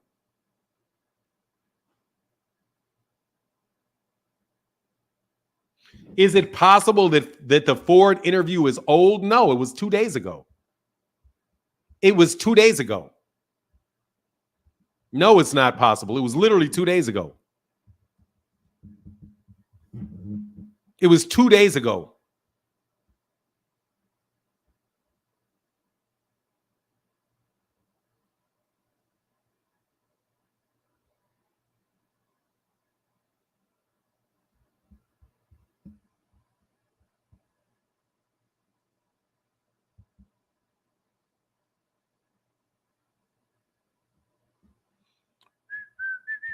Give me 1 second. I'm going to make sure I know the date of that. Zeb Brooks. Shout out to Zeb Brooks Multimedia. Support that dude for the great interview that he did. He did that. Yeah, he did it 1 day ago, bro. This video is 1 day. It's 1 day old. So the day before yesterday, really. That interview is a day. That is 1 day old. So no, it's not. It's not. What it is I'm telling you what it is. What it is people trying to take advantage of the cash flow related to Shakur and Gervonta's name. You see Errol post that whooping by Crawford on his IG story. I think he's ready for me to block you because I'm not fucking with you. Beat it. Fuck out of my face. No, because he didn't. Gizzard Glock said, this is the best YouTube channel. This is the best YouTube channel. Shout out for Non-Gang. Thank you, Gizzard Glock. Bro, I appreciate you, bro, a lot. Hey, man, much love to my guy, Mr. Pragmatic, said, I'm loving the MHB channel. Thank you, man. Thank you, Mr. Pragmatic. I'm shocked that my guy, Kamal Oz, ain't left me no comment, man, since I did the video. Thank you, brother. Thank you so much, man. What is this?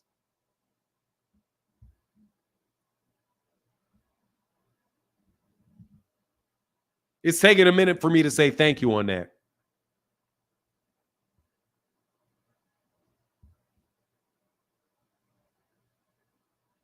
Mr. Pragmatic, I'm trying to tell you thank you, but it's going slow. The personal note, I'm trying to pull up the personal note, but it's going real slow. Errol said he takes the bad with the good and vice versa. I love that mentality. Oh, unblock that dude if I threw his ass out for saying some shit that was true. Yeah, man. Dude's a cool dude, man.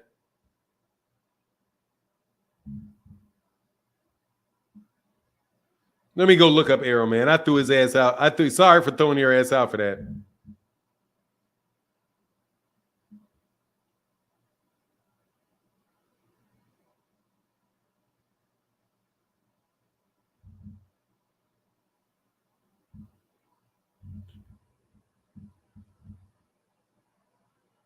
All right, unblock him because, I thought he was just hating. My bad. Yeah, that's a good attitude, but let me go look for him, man. Hold on 1 second. I'm going to make sure I see it because he said that ass whooping, so I can't fuck with you when you say that ass whooping. Yeah, Errol's a great dude, man. I'm telling you, I like Errol Spence a lot, bro.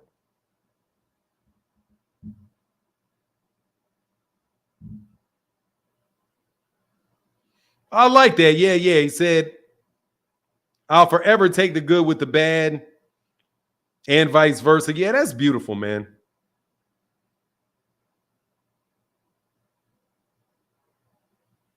Man, that's beautiful, bro. Yeah, I like that, man. That's a good dude right there. Bush said it could have been in the tuck and they just released it. I doubt it. But we'll see. If it winds up being true, it winds up being true. I call cap.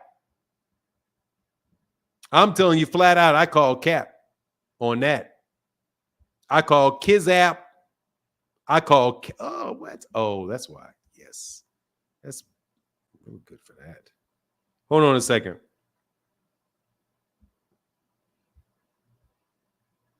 Yeah, I call super cap on that. Thank you, 2 Cent. Can somebody unblock the guy that I threw out for telling me about an ass whooping?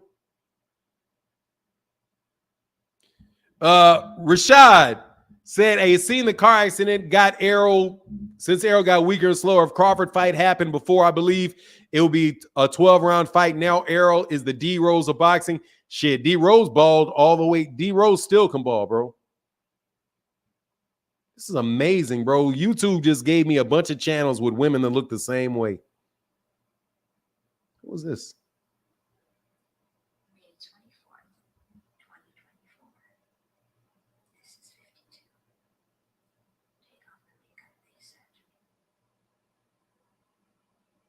Yes, sir.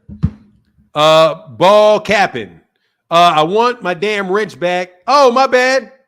Dinero Breed Kennel, let me get it to you.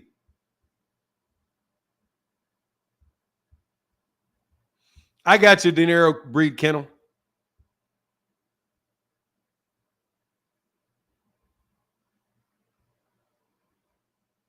I got you, De Niro breed kennel. Hold on.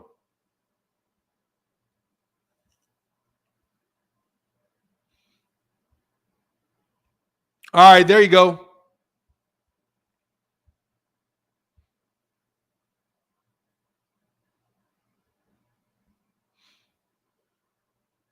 Is that it? Is that the only one? I think I may need to get somebody else.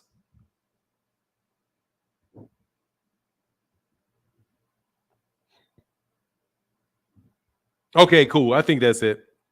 All right, I got you, man. You back.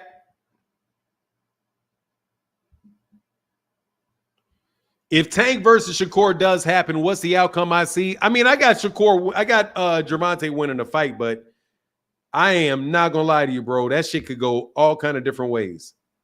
It could go a different way than I see it going. So, you know.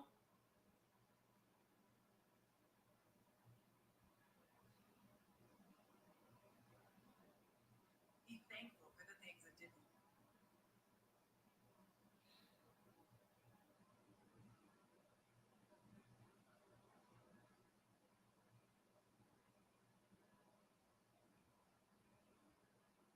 That's crazy.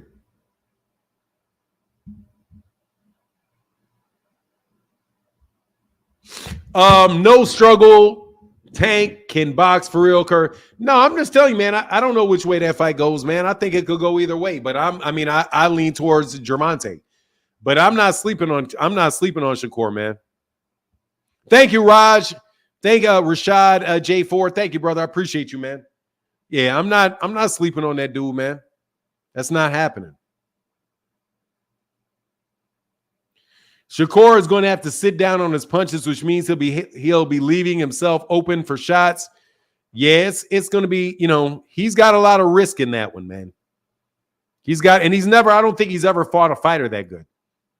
He's also never really had a problem in a fight, but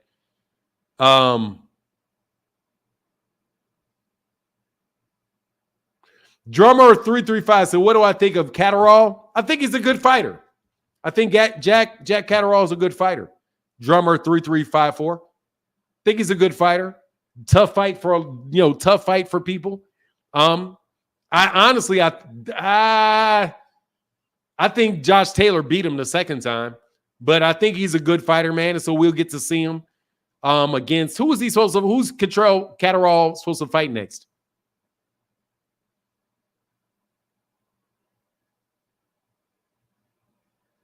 Yeah, I like Catterall as a fight. I think he's a good fighter. I do think he lost that fight with Josh Taylor, though, that last one.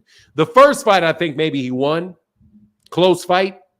Second one, I thought he lost. I thought they gave that to I think they gave that shit to Catterall to make up for the last fight. How will you feel if Errol KOs Fondora? Very, very good. Very, very good.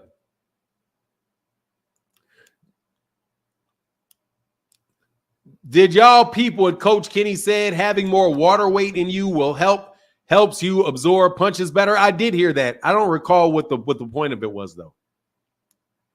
He just do what he do. Yeah, that's how they say it. Do what he do. Shakur Stevenson fanboys think Shakur is invincible. GTD will stop him. I don't think Shakur's got fanboys. I've never met one. I think they're Gervonta Davis fans. I think they're Shakur Stevenson fans, and I think that there are Shakur Stevenson haters, and I think that there are Tank haters. I think y'all are out here hating. What do you think? Jeremiah Reynolds said, what do you think about Ruiz Miller? They got Ruiz as a sizable 370, but a 2-year layoff got me leaning towards Miller. That plus 280 seems like a good bet.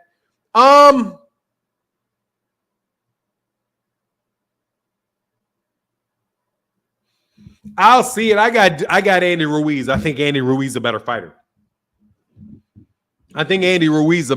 Definitely got a bigger punch. Not a big puncher, but got quick hands. We'll see. I think Coach Kenny's from Baltimore. If Artem was touching Shakur up, Tank will be effing Shakur. I didn't think I mean, if he sits there and punches with him, yeah, but he's probably not going to fight like that. He was trying to get Arterum out of there. I doubt very much he's trying to do that with Gervonta. Just Do Boxing said, peace, OG, respect to the chat. Yes, sir. Shout out to you, man. Respect to you. Hope you're doing well, man. Hope you're doing well.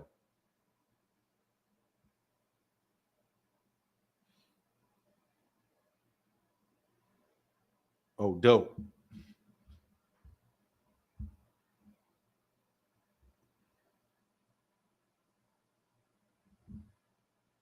Okay, dope.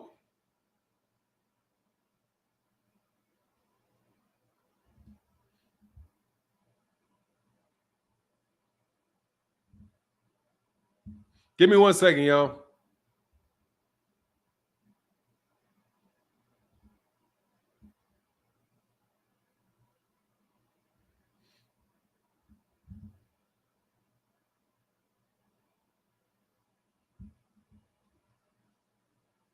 Hold on 1 second. Sky Miller in the building said, hey, everybody hit that like and send a super chat. Yes, please. That would be awesome.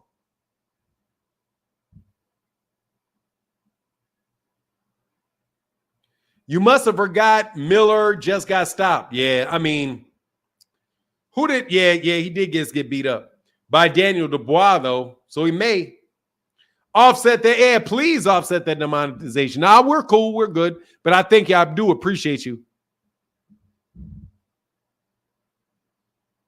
Offset that. Yeah, thank you, Sky Miller. Thank you. At the end of the year, Tank and Shakur would be fire press conference. Yeah, I hope it's true. Now, don't get me wrong. Now, I definitely hope that it's true. What you're saying. I hope what you're saying is true. I hope that fight is made. I hope that I'm wrong and that's not cap. I think it's cap, though. I can't, you know what? Y'all actually got me using cap in a sentence like I use that word. I think that's just cap. Give me 1 second.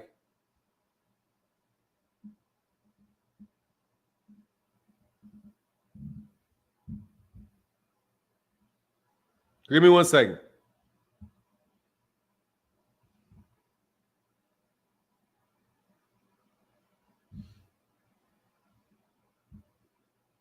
Hold on a second.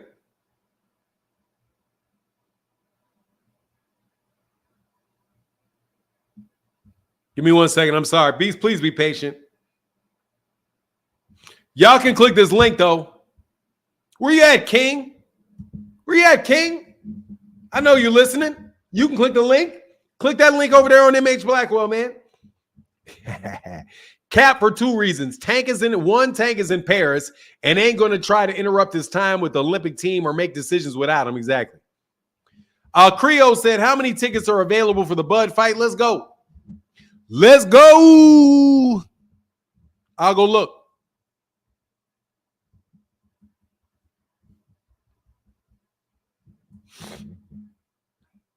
I can't tell you how many through the, because it's kind of confusing sometimes.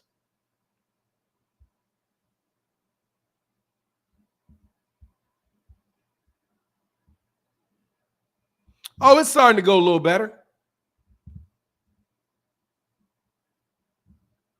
The tickets, they cut the prices. Oh, they slashed them prices.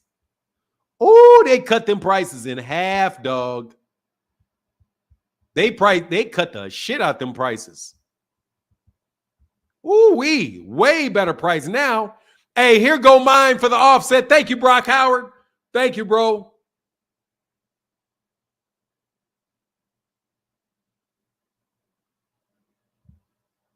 Thank you, brother. I'm gonna pull it up. Let me pull it up though. Gizzard Glock said, hey, support if you can, Martin the real one. Thank you, Gizzard Glock. Hey, man, no joke. That really helps a lot when you ask. I put something in the SS as well. Thank you, Daniel Gallimore. My bad. Let me get back to Daniel Gallimore. I missed you. Daniel Gallimore said, just a little something. Hey, man, thank you for that just a little something. Thank you, Daniel Gallimore. Sorry I missed that. Let me put this up here and we will analyze what these ticket sales looking like. Yeah, we will. Yeah, we will. All right. So as you see, the ticket prices have been slashed in half. Let me see if these floor seats are priced like. See, these floor tickets are a little better. What's this ticket looking like?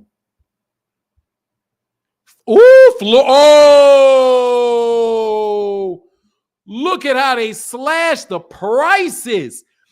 $478 for floor seats. Ooh, they sliced them puppies. Let's see what you got for one ticket. One ticket, they got to say, okay, yeah. So 2 tickets. Wow. So this is what it's looking like.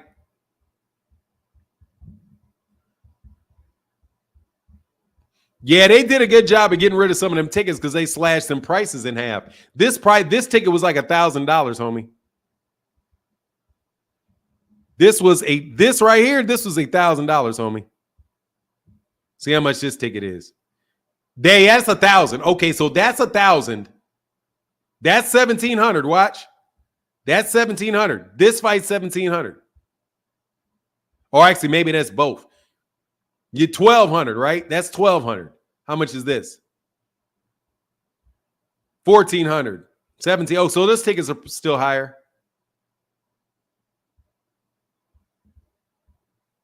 $1,700. So I just could have sworn I just saw a $400 ticket on the floor. I thought, is it over here? Oh, I know what it is because I still got this pressed. So I got to take that shit off. Okay. So yeah, but some of the ticket prices have really dropped. Let's see what they're selling this one for.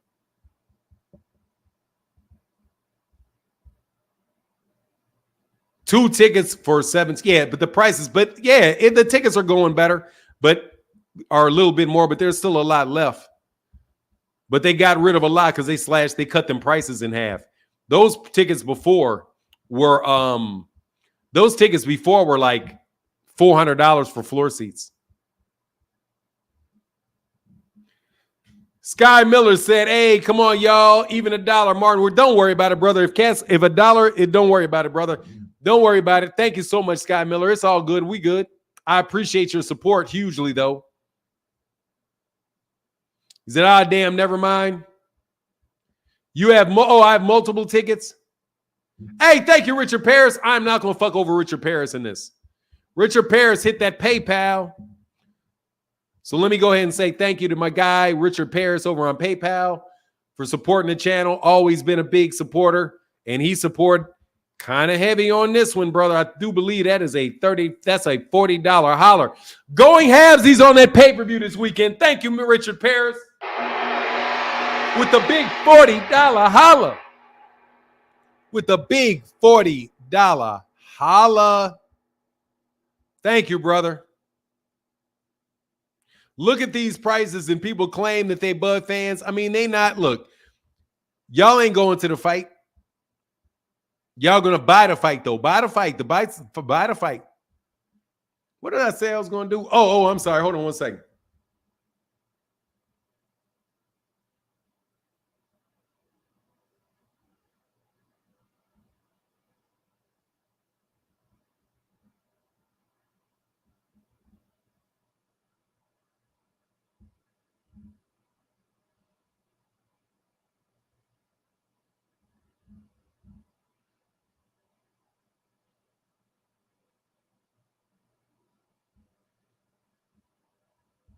Hold on one second.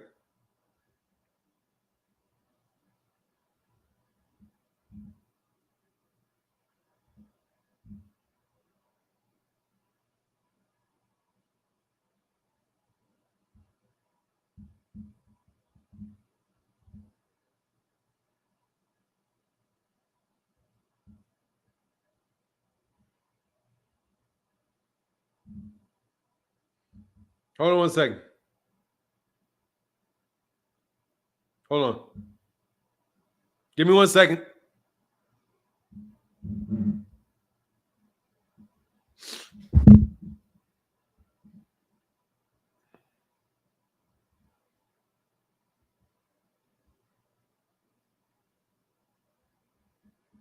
Hold on a sec.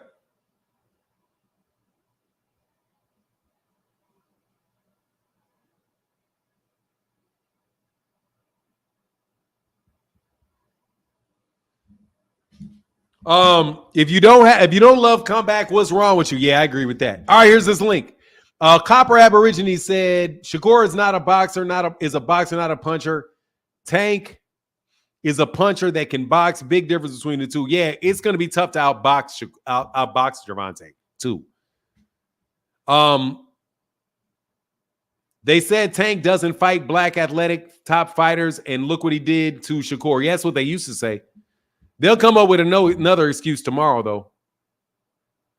You better believe it. They'll come up with another excuse for why that shit ain't popping tomorrow. But, dog, seriously, the dollars, don't worry about the dollars and the $2. If you guys can support in green and yellow and all that, that works. But thank you for any support you guys give. Thank you so much. If you want to do the dollars and the $2, please do those on Cash App because they go like a lot further, really. I appreciate you. Anybody that likes to dedicate blue, top Cash App is way better for that. Thank you. But, I don't turn nothing down but my collar, brother. Thank you for that huge support, Sky Miller. Anyway, here's this link again. We may be doing this a little early today.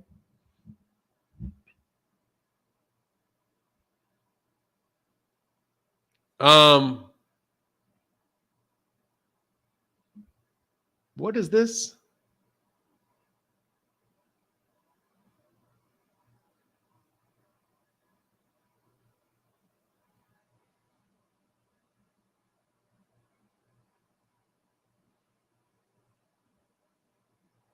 Oh, you guys are arguing about whether or not. Oh, you're out here hating on him. Okay, no worries. Finney say after he smacked Shakur, they're going to say Shakur was too small since he ain't used to 135 yet to get used to fighting that kind of punching power. Yeah. Phenomenal show. That's the truth. $1 and $2 is basically nothing in Super Chat because YouTube takes a higher percentage of that. Takes a high percentage out. Yeah, it is. So it's really best if you support, and I'm gonna tell you, I'll take the $1, $2, it don't matter.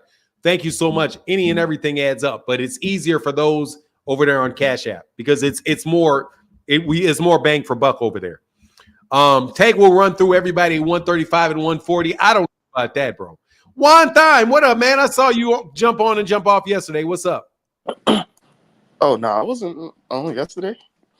No, I know I saw you jump on, like you flash on and off. It may have been not yesterday, the day, may have been 2 days ago. I know I saw you jump. Yeah. Oh, that was the thing. I think I still ended up getting on. Because okay, now, cool. Well, this more of a PSA for anyone out there that's having trouble getting on. You actually have to get the StreamYard app now instead of just hitting the link. And once you hit the link, it should send you to the app. That's how you got to get on. That's why I was flickering before trying to get on. Then it's going in and out. It's crazy. Oh, okay. No worries. Okay, so to the subject at hand, good old Bud, man. But I don't know why anyone's surprised. Then LA isn't really his scene. No one's over there that's like, I don't know why they had it in. They might as well had it in Nebraska. That'd have probably been better off for them. I don't know why they had it over there. I saw you, Rich Porter, by the way. I see you, Rich Porter. Go ahead, man. So, and I'm feeling better, by the way. People was being funny talking about I had COVID the last time I was up here. Because I got to feel I was sick. But this going to be a short call. I just wanted to, I'm not going to buy it. I'm going to just listen to you call it if you choose to call it.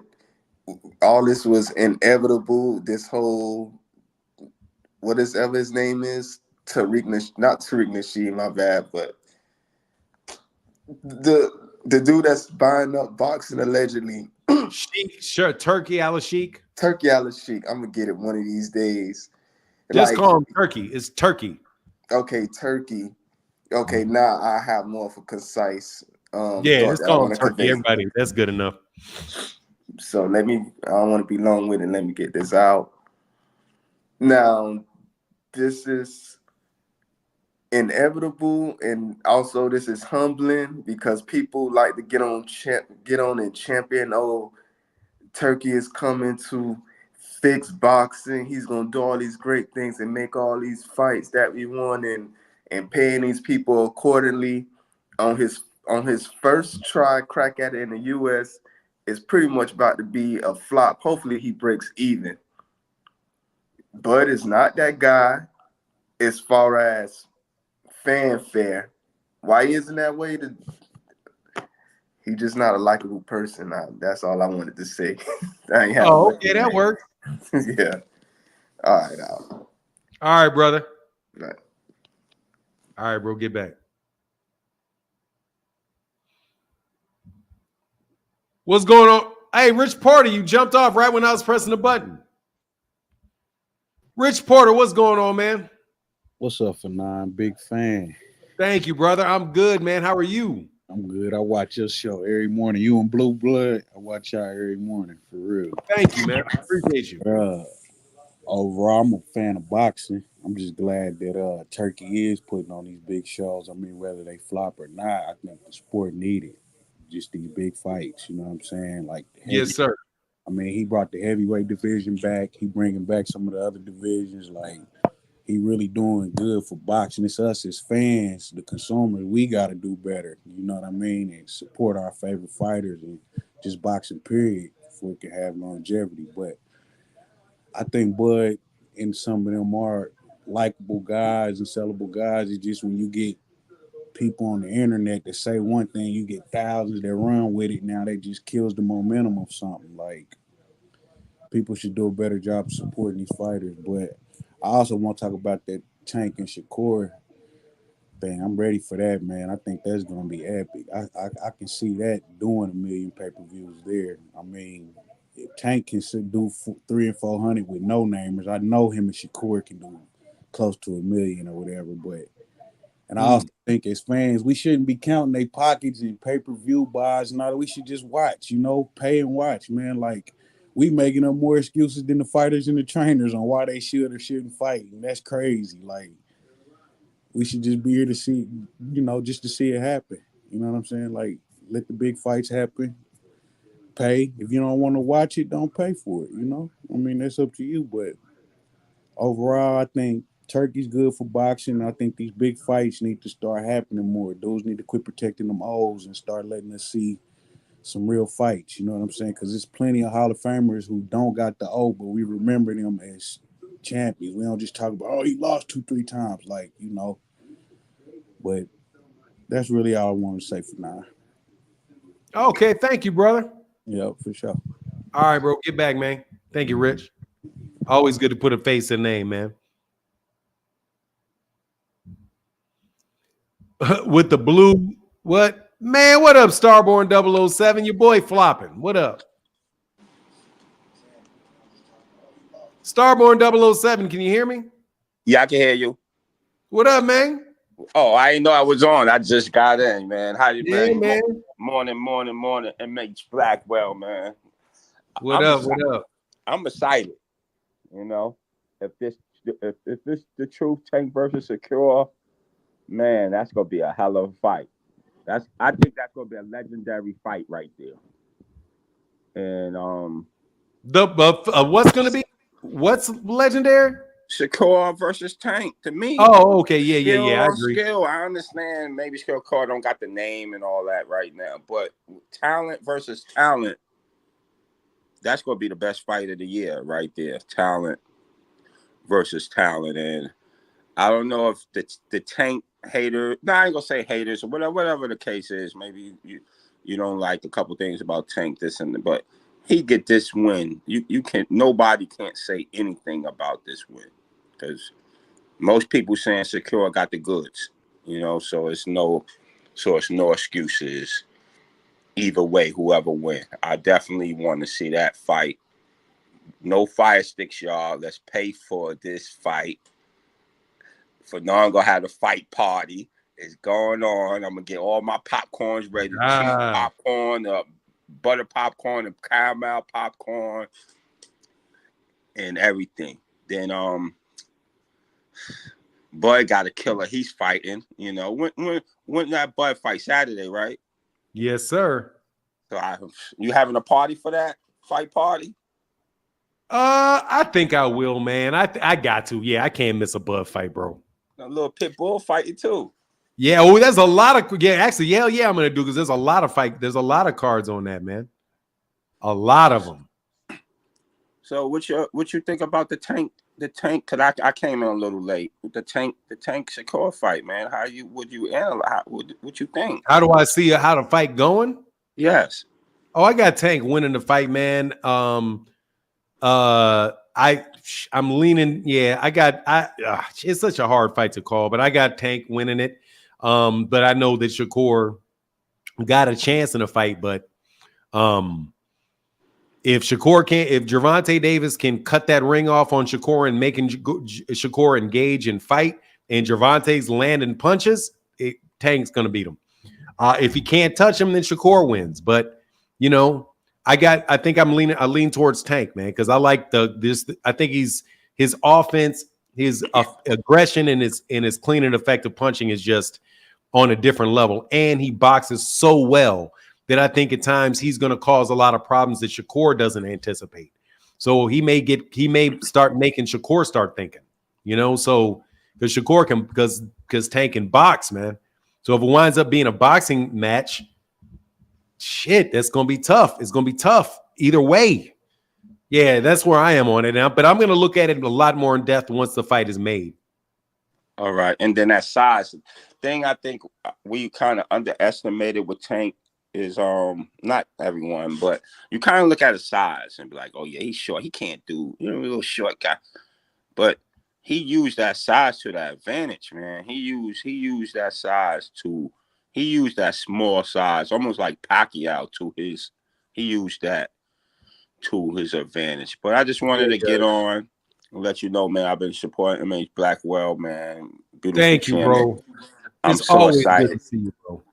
I'm so excited for that Tank Shakur, man. You know, I'm done with the trash talking, man. My boy Devin, I'm done with Devin. I can't no more. I'm done. What? With Devin. You're done with Devin?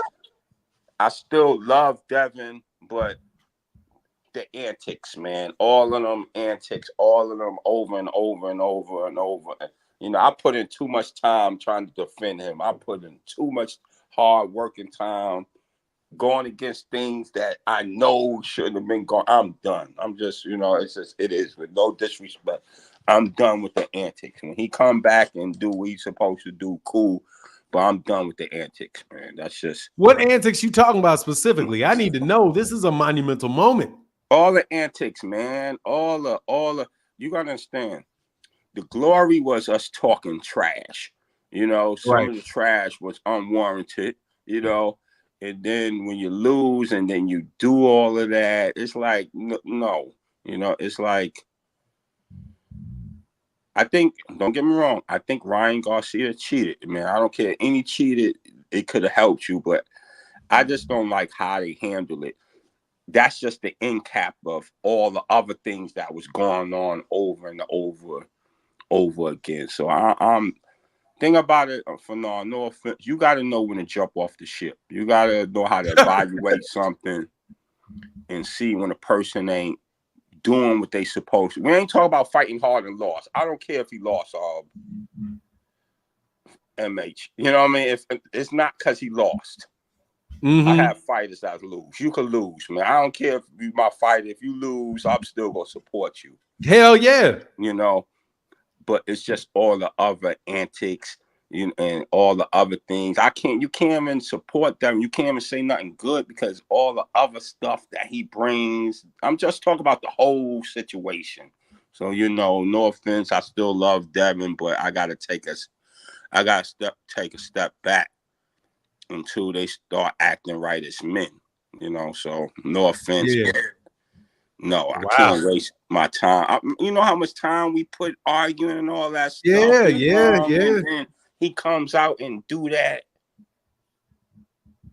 That hurts for on. I can't. No. I'm with Tank now. It just is what it is. But Have a good day, man. Beautiful All show. right, Man. 007, man. Thank you, Starborn. And I'm gonna let you whoop my ass again in this goddamn chess. Now we'll get back to chess. All you gotta do is take the do the puzzles. Yeah, okay. I gotta do Like that on when you my go to spare the time. bathroom or something, when you about to use the bathroom, you know, something like Just that. jump Just on go there. in there and mess with the puzzle. You do that once a week, you'll start doing it 2 times a week. You know how it go. Yeah. But I mean, you know what I'm gonna start doing? I'm gonna start playing with my son because my son knows how to play. I think I'm gonna get him on that same app and we can just play each other. And so I'll do that. But yeah, hey, Starborn, man, I definitely appreciate you, brother. Thank you for coming by, man. Thank you for your insight on that Gervonta Shakur King, because that is really what's up. That's a great fight. And yeah, man, Shakur, the Devin Haney thing for me has always been tough because, you know, I like Devin. I never liked all that shit around him. I never liked the way that the people around him behave. And because it's too fucking much, you know, and it makes it difficult over time, man. But yeah, man, we'll see. But I thank you so much, Starborn. I appreciate you, bro. Yes, sir. All right, man. Peace. Yes, sir. All right. Now that makes me sad. I can't lie. That shit right there makes me feel sad. Because Devin's a good dude, man. Devin seems like he's a good kid. A good young man, not a dude, but not a kid, but a young man. But he lost a lot of people, man. And I'm telling you, it's lost a lot of people on how you dudes behave. Don't nobody want to hear all that shit y'all be putting out there, man. Fanon got his troll cap on now. Look at his face. No, I'm not trolling. I'm serious. What's going on, Blaze? How can I help you? You're on mute, Blaze.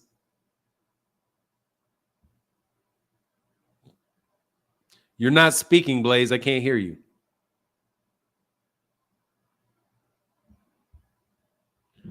His dad messed it up for him. Yeah, that and just generally speaking, everybody attacking anybody that has anything to say about him, whether it's good or bad. If it's not good enough or if it's bad. He said Deb probably walking around looking like Mr. Clump. Hey, man, I bet you he is big. And way more hardy. Oh, say it's hey, dude, Blade, are you here to talk or what? You're on mute again. Yeah, I'm here. Can you hear me? I can you now. You weren't speaking for a while. What's going all on? Right, sorry. I had the sound. My sound was messed up, man. How you doing? Oh, no worries. You good? I'm just glad to be on your new platform. You know, you talking about boxing and everything else, but I see you can't get away from the boxing. No, well, this is a you're over on MH Blackwell. Okay, yeah, I thought you was MH Blackwell, but if you're on your other platform, no, I'm on MH Blackwell. But there's two. You know, there's Fanon Boxing and there's MH Blackwell. But on MH Blackwell, I'm gonna be moving over time to just doing live streams over there. But for right now, for the people that subscribe, I need to keep them engaged. I need you guys, so I want to be able to talk to dudes every day. Over time, gradually though, I'll shift that. Okay, yeah. Yeah, most definitely. I'm just telling you, I'm here to support. I'm here to support both. Appreciate you, bro. You so what's on your mind? I jumped in, but I want to get to where y'all at, really, just where the chat was at, and like what's the particular topic? Because I've been following all the boxing and all that, so I got a lot of ideas about everything. But like, what's the main topic right now? For this video, it's anything that you want to talk about right now. If you have a question or a statement that you feel on your mind, we'll just go with what you have to say. You don't have to catch up with the chat. Just any particular thoughts you want to share, or if you got a question, you can answer the question. Well, absolutely. Well, being that it's fight week, right? Being that it's fight week for Bud Crawford and Israel Madrimov, that's where I'm at with it. I'm just looking forward to, I love fight week because all the talking is beginning to wrap up. We're getting to see the final press conferences. We're getting to see how they look before they ultimately step into the ring and, handle their business. And so, I'm just really excited for this particular fight. I'm interested to see how Bud moves up to 154 and what he looks like. If he's making a serious claim that he'll really go up to 168 to fight Canelo, this is the most reasonable step to do it. Like go up to 154, see what he looks like at 154. But outside of the Canelo, I'm not even really looking at that. I'm interested to see whatever Bud really wants to do and whatever he does with his career. I will be interested to see him just continue to path at 154 and unify if he's able to get through Majimov. I believe he'll win. I'm just, following his approach and his professionalism with the sport as he's not looking through Majimov. So my ideas for you is that what do you think? How you think this fight will go? Crawford my largest chance is Crawford by knockout. I mean, I know they ain't That's the very trend. creative. But that's the trend. That's what I got too. I got him by side. Yeah. Stopping everybody else. I really believe that, he's going to, I think he's going to follow his formula. He's going to fill him out for the first 4 rounds, figure out his timing, be very defensive minded as far as not letting him get a clean hit on him, get his timing down, and then he's going to pick him apart. I mean, that's just my opinion. I looked at a lot of some Madrimov tape as far as that. I mean, the sample size is small. It's 10 fights. He does have that big amateur record, but it's just different. It's just different up. So I'm just interested to see, how they say matchups and styles make fights. I'm just interested to see how with the little amount of experience that Majimov has as a professional, how does he come in there to make it a competitive bout against arguably, pound for pound number 1? I know people they're talking about anyway and talking about Usyk up there, and that's debatable. That's respectable. Those are great fighters, but Bud is really pound for pound. And I know we get caught up in the hype of the names and who he wants to fight and all that, but just as a boxing fan, since I was a little kid, since I was born in '86, so I didn't get to see Ali and all that, but I watched all the videos. Watched Sugar Ray Leonard. That's one of my favorite fighters as well. Whitaker. All the greats, right? We're watching, a boxer, solidify his greatness in real time. Just like I had the kind of pleasure of kind of witnessing, Mayweather, regardless of all the hype in his fights and all the knocks and all the excuses that he made for his opponents when he was making his run. When he finally ended his career, it's not debatable that he's one of the greatest of all time. And so, that's just what I see, when I watch Crawford approach to the sport. And then not only when I watch Crawford to the sport, what I like more than ever is I just like him as a person, as a man, the insight that he gives, how he carries himself, the business decisions that he makes, the decisions that he makes about being a father, and a husband. That's commendable for me, not only just what you do inside the ring, but what you do outside the ring as a black man. So, I'm just fortunate and glad that I'm able to witness in real time a brother really, take control of his destiny and strive for greatness. Cool. I appreciate that, man. You spoke very highly of Bud, very well of Bud. Thank you, bro. Hey, thanks for having me. Man, anytime, man. And thank you for supporting over there on MH Blackwell, man. Are you on, but you're on Fanon too? Yeah, I'm on Fanon too. And then I seen you have MH Blackwell subscribed over there as well. Yeah, thank you, brother. Thank you. Yeah, but we're still going to do some boxing, but a lot of the boxing is going to be like topics I wouldn't discuss over here, and then there's going to be other things too. But I appreciate you, bro, because we got really more content than I can put up on the channel. But thank you, brother. Yeah, absolutely. Get back. Keep doing your thing. Right. Keep doing your thing. I wish you much success. Thank you, man, and likewise in your life. Thank you, sir. Bye. All right, peace. Yeah. See, I can respect that. Definitely respect that. Dude that Bud fighting can crack, bro. Yeah, I mean, I know he's a big dude, but honestly, man, I haven't looked too much into Madrimov. I ain't gonna lie to you. I haven't really looked that much. I ain't really looked that much into him. Give me 1 second. For me to really know like that. Hey, Dave, I sent you that note, bro.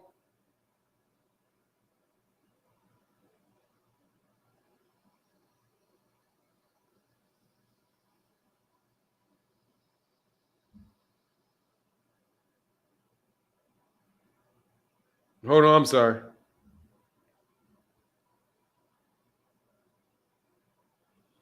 All right. Yeah. Bill, no, he don't want that. Is crazy how, dude, you guys thought I was trolling. I'm really not trolling, bro. I mean, there's a lot of fun in arguing about Devin, bro. But these dudes, frequent flyer ain't rocking with Devin no more. Hey, he not that good. Fanon makes tons of amateur mistakes. He's not. Oh, I mean, I see him. No, but he can crack. I've seen him before. I got the response. Okay, thank you. Thank you, that dude named Dave. Thank you, brother. Appreciate you, man. That's a good friend of that's a friend of a very good friend of mine. I love black fathers who put their children in position to succeed by giving them the cheat code. Salute. Dank is definitely coming from the WBC at 147. Then he comes back. I'm not sure what you mean. You must be a track star. I was a track star. I love track and field, bro. That's some of my happiest moments, whooping people's asses in races. I loved it very, very much.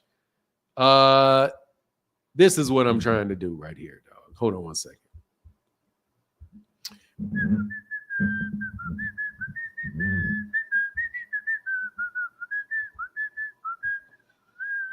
Oh, yeah.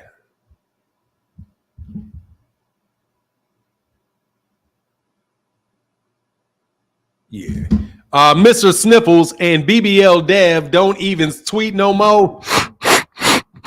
They don't tweet no more. Oh, they hurting, bro. That coke, hey, that nah.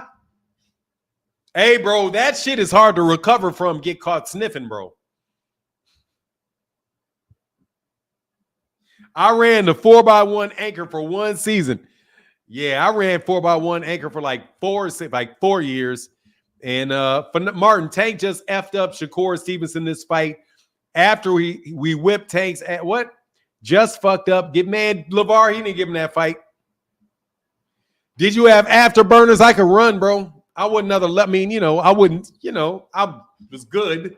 I wasn't like super fucking man. You know what I mean?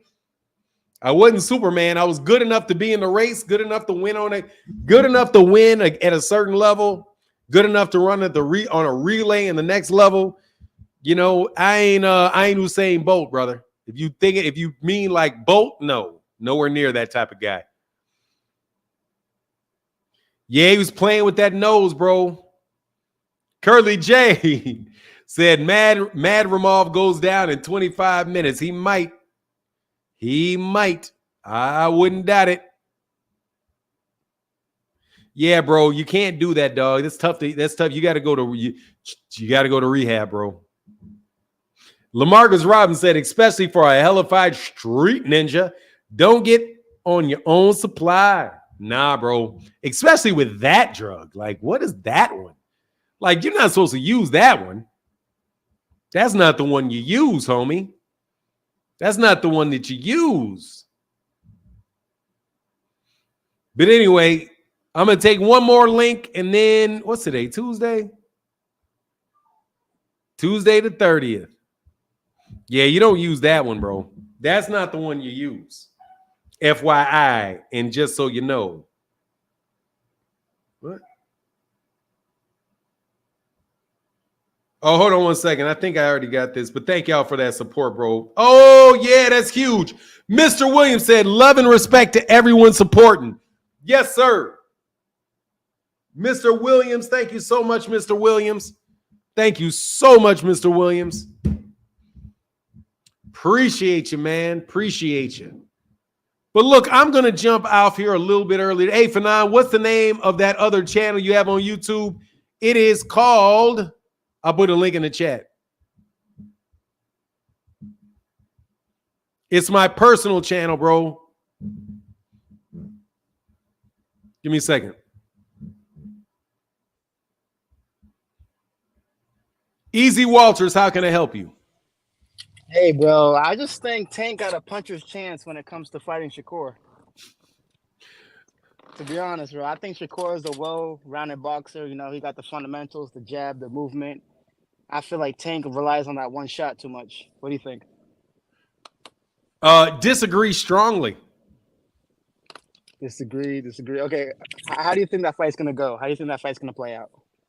I don't know how it's going to play out. I think that it is a very, very good fight. I think Gervonta can win two ways. He could beat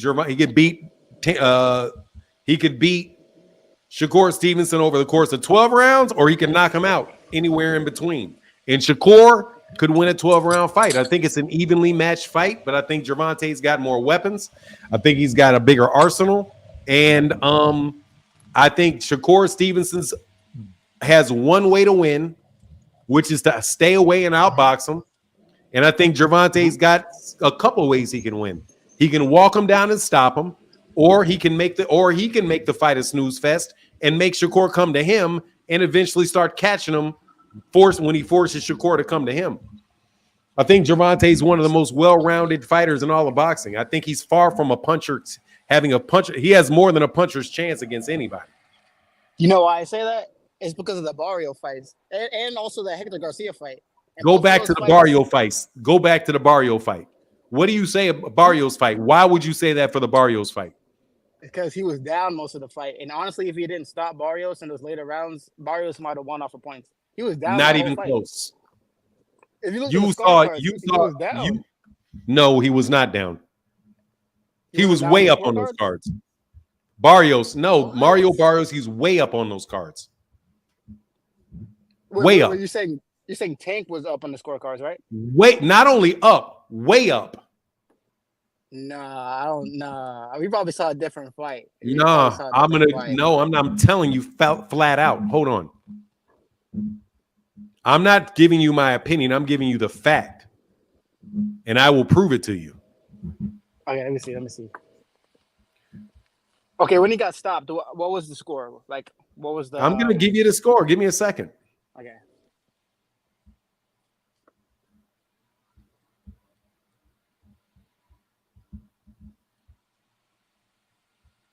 Gervonta Davis fought Mario Barrios.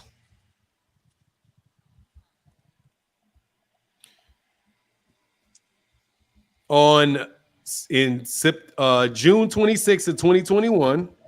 Uh-huh. And I'm going to show you the scorecard. You pull this up so you guys everybody can see the scorecard.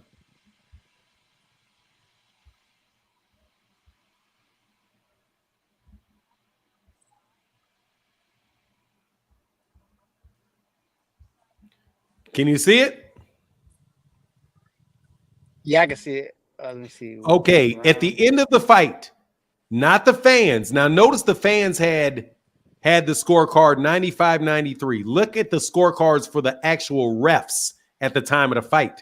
At the time of the end of the fight, which was ended after the 10th round, he was up 97-91. So on Devin Sutherland's card, he was up 6 rounds. David Linderman.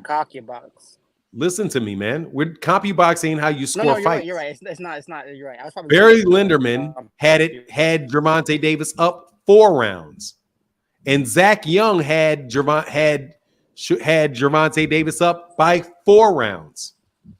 He was way up on those cards, and in fact, he really, truly beat the shit out the dude. Do you see this fight? Do you see this round right here? 8. 10-7, 10-7, 10-7. No, yeah. That's the round. That's the round he was going crazy. That's the round. He beat the shit out of this dude. But let's look at the rounds. Let's look at the scorecards. And when was he down? Red. 1, 2, 1, 2. By round 5, he was down at round 5. I stand corrected. I guess I was watching the fight on YouTube and I was looking at the CompuBox. No, what you're doing is you're probably listening. Hold on. You watch this on YouTube? Yeah, and you know how on YouTube they show like the announcer scorecards? Like, yeah, that's what you're looking at. You're looking at one of the worst dudes on all the TV with their scorecards, Steve Farhood. Steve Farhood was wrong as rain, bro. Go back and watch that fight and just watch what Gervonta Davis did to Mario Barrios. Dude, that fight was not close. Mario Barrios was getting his ass tortured by that dude.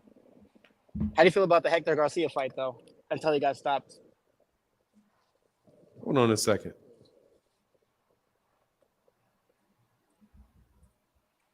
Why is this? Oh, okay, I get that. Say that again. I said, how do you feel about the Hector Garcia fight before he got stopped? He was whooping Hector Garcia's ass too. That was like 5 rounds though. I'm saying, was he up on those cards? He was up on those cards too. Yes. No, definitely not. Not on those cards. No, for a fact. Because okay. I'm telling you, bro. I watched it. Okay. He was outpointing him until the point he got stopped. Okay, let's go to Gervonta Davis again. I don't know why I'm telling you facts. He was up on those cards. At the time of the fight with against Hector Garcia, the score, Gervonta Davis was up 4 rounds with David Moretti. The scorecard was 78-74. With Wayne Smith, he was up 79-73. He was up 5 rounds. And with Steve Rados, he was up 6 rounds. Is that right? Yeah, 6. He was up 6 rounds with Wayne Smith, 6 rounds with Steve Rados, and 4 rounds with Dave Moretti. Hector Garcia won the first round on 2 cards. Gervonta Davis won the second round on all 3 cards. In the third round, Gervonta Davis won the third round on all 3 cards. He won round 4 on all three cards. He won round 5 on all 3 cards. Hector Garcia won 2 cards on round 6. Gervonta Davis won all rounds. He won the round 7 on all 4 scorecards. And he won round 8 on all 4 scorecards. And then Hector Garcia couldn't even come out for round 9. So let's look at how many rounds Hector Garcia actually won. Hector Garcia won only 2 rounds. Did any judges give Hector Garcia a round out of the 8 that fought? It's just not true. It looked like he was outpointing him. It didn't. And all the people in the comments saying I don't watch boxing, y'all hate it. Bro, let me tell you, we don't have to read the comments. I'm saying based off what I see. Bro, I'm telling you right now, he was up in that fight. He was landing more clean and effective punches. He was running that fight. He did not come close to losing to Mario Barrios. He did not come close to losing. He did not come close. Casual. How do you come close when you're up 5 rounds? He was up 5 rounds. Like he was close. It looked like he was up 5. He was up 5 rounds. The longest he was down in a fight was Louis. The longest period of time in his career that he was down on a scorecard was Leo Santa Cruz, and he was down for 3 rounds. He pulled even at 5. He pulled ahead. He pulled even in, I believe he pulled in even in 4. He pulled ahead in 5, and he knocked him out in 6. He's never been down in a scorecard before a knockout. Hey, what you're repeating something that you heard said that is not true. No, give me another fight, and I'll pull up the scorecard. CompuBox numbers and just CompuBox. No, you know why you don't? Let's go to CompuBox. Nobody can mess with let's go to CompuBox. I'm actually going to try a new tactic. Usually, what I'll tell people is, I don't really care. Hold on, Gervonta Davis. People were saying Isaac Cruz. Wait, one minute. People were saying Isaac Cruz beat Tank based off the CompuBox, but I went back and rewatched it. I'm like, nah, Tank won that fight for sure.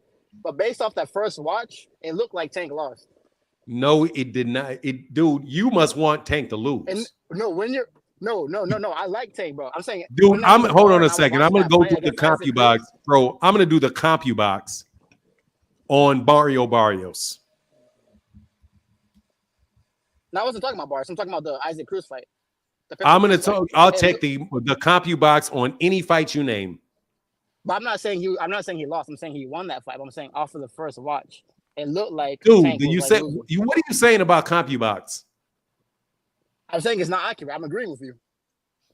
So you're not saying that you thought he lost based off CompuBox, because that's what I thought I heard you say. No. I'm saying that's what I originally thought. I thought that he was down. Okay, but give me a second, because I want to use CompuBox. CompuBox, Gervonta Davis versus Barrios. Stats. So the CompuBox for the total punches. The total punch count was for Gervonta Davis. He landed 96 punches, of which he out of the 296 he threw, Mario Barrios landed 3 less punches, and he threw 100 more. Of the punches that Mario Barrios landed, he landed 28 jabs and 65 power punches. Gervonta landed 14 jabs and 82 power punches. He outlanded Gervonta Davis. Let me see. Mario Barrios outlanded Gervonta Davis in 1, 2,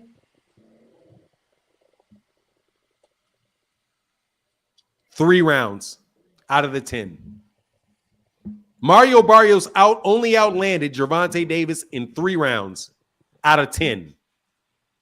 So Gervonta Davis outlanded him in the number of punches connected in 7 out of 10 rounds. CompuBox says Gervonta Davis won. You just don't listen to people about that shit, man. Gervonta Davis has never been down he's never been down in a fight before he knocked somebody out. He's never needed a knockout to beat anybody. Ever. Never. Stand corrected. No worries. I still think Devin and Shakur will beat him though, for sure. Devin will get his ass whooped in an ugly fucking fashion. Okay. One question: what style do you think that could beat Tank? What kind of style do you think will take to beat Tank? I don't think it's Boxer, a style. Out. No style is going to beat. No style in and of itself is going to beat him. The only person that's going to beat him is somebody that's a better fighter. It doesn't matter. If you're a tall, long dude with a jab, Gervonta can walk you down. That's what happened to Mario Barrios. If you're a short fighter, if you're a short, come forward fighter that wants to press him, Gervonta can outbox you like he did to Isak Cruz. If you're a volume puncher, Gervonta Davis can outbox you and outslug you like he did Leo Santa Cruz. If you're a combination guy that likes to fight on the outside and move and you're tall and long like Jose Pedraza, Gervonta Davis can walk you down sometimes. He can fight on the back foot other times. If you want to attack him like Ryan Garcia and be a big power puncher, he can fight you on the back foot, counterpunch you, and beat you. I've literally seen Gervonta Davis beat somebody in every style. You just got to see him fight a slick fighter. And I'm not talking about I've seen him fight slick fighters. That's what Jose Pedraza is. Jose Pedraza is a slick boxer. He's a slick boxer. He wasn't fighting like a slick boxer that night. That was a back and forth. He wasn't fighting like a slick boxer because he was getting his ass whooped. He wasn't even trying to. He was literally just yes, he was. With Tank. No, he wasn't. He was. He wasn't going. He was not going blow to blow, go blow for blow with Tank. He would have been knocked out in the second round. He wasn't going blow for blow. He was fighting on the outside to begin with that, with a jab staying out. Gervonta kept countering him. Then he started trying to walk him down. He started going, and started trying to volume punch him. And then what did Gervonta Davis do? Gervonta got on the back foot. Knocked his ass out, yeah. Dude, Gervonta is a all-around, well-rounded fighter. He can box. He can fight. He can go forward. He can knock you out going back. Look, he knocked out Rolly Romero going backwards. He knocked him out going the other way. That was impressive. Yeah, that was impressive. Yeah, and he knocked out Leo Santa Cruz coming forward. He knocked out Frank Martin going forward. He beat Isak Cruz up going backwards. I'm talking about like a slick boxer, like a Shakur slick. Someone who doesn't just fall for your game plan and start coming in. Shakur Which game plan? Game plan to move.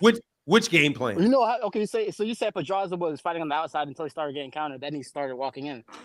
Shakur is disciplined. He'll continue his game plan until he wins. And he'll get his and if he cannot, and if Gervonta Davis says, fuck it, I walk you down, and he cuts off that ring and Shakur has to fight him, good luck, Shakur. Because Gervonta can cut the ring off. That's my point. He could. Gervonta Davis, his last fight, cut the ring off.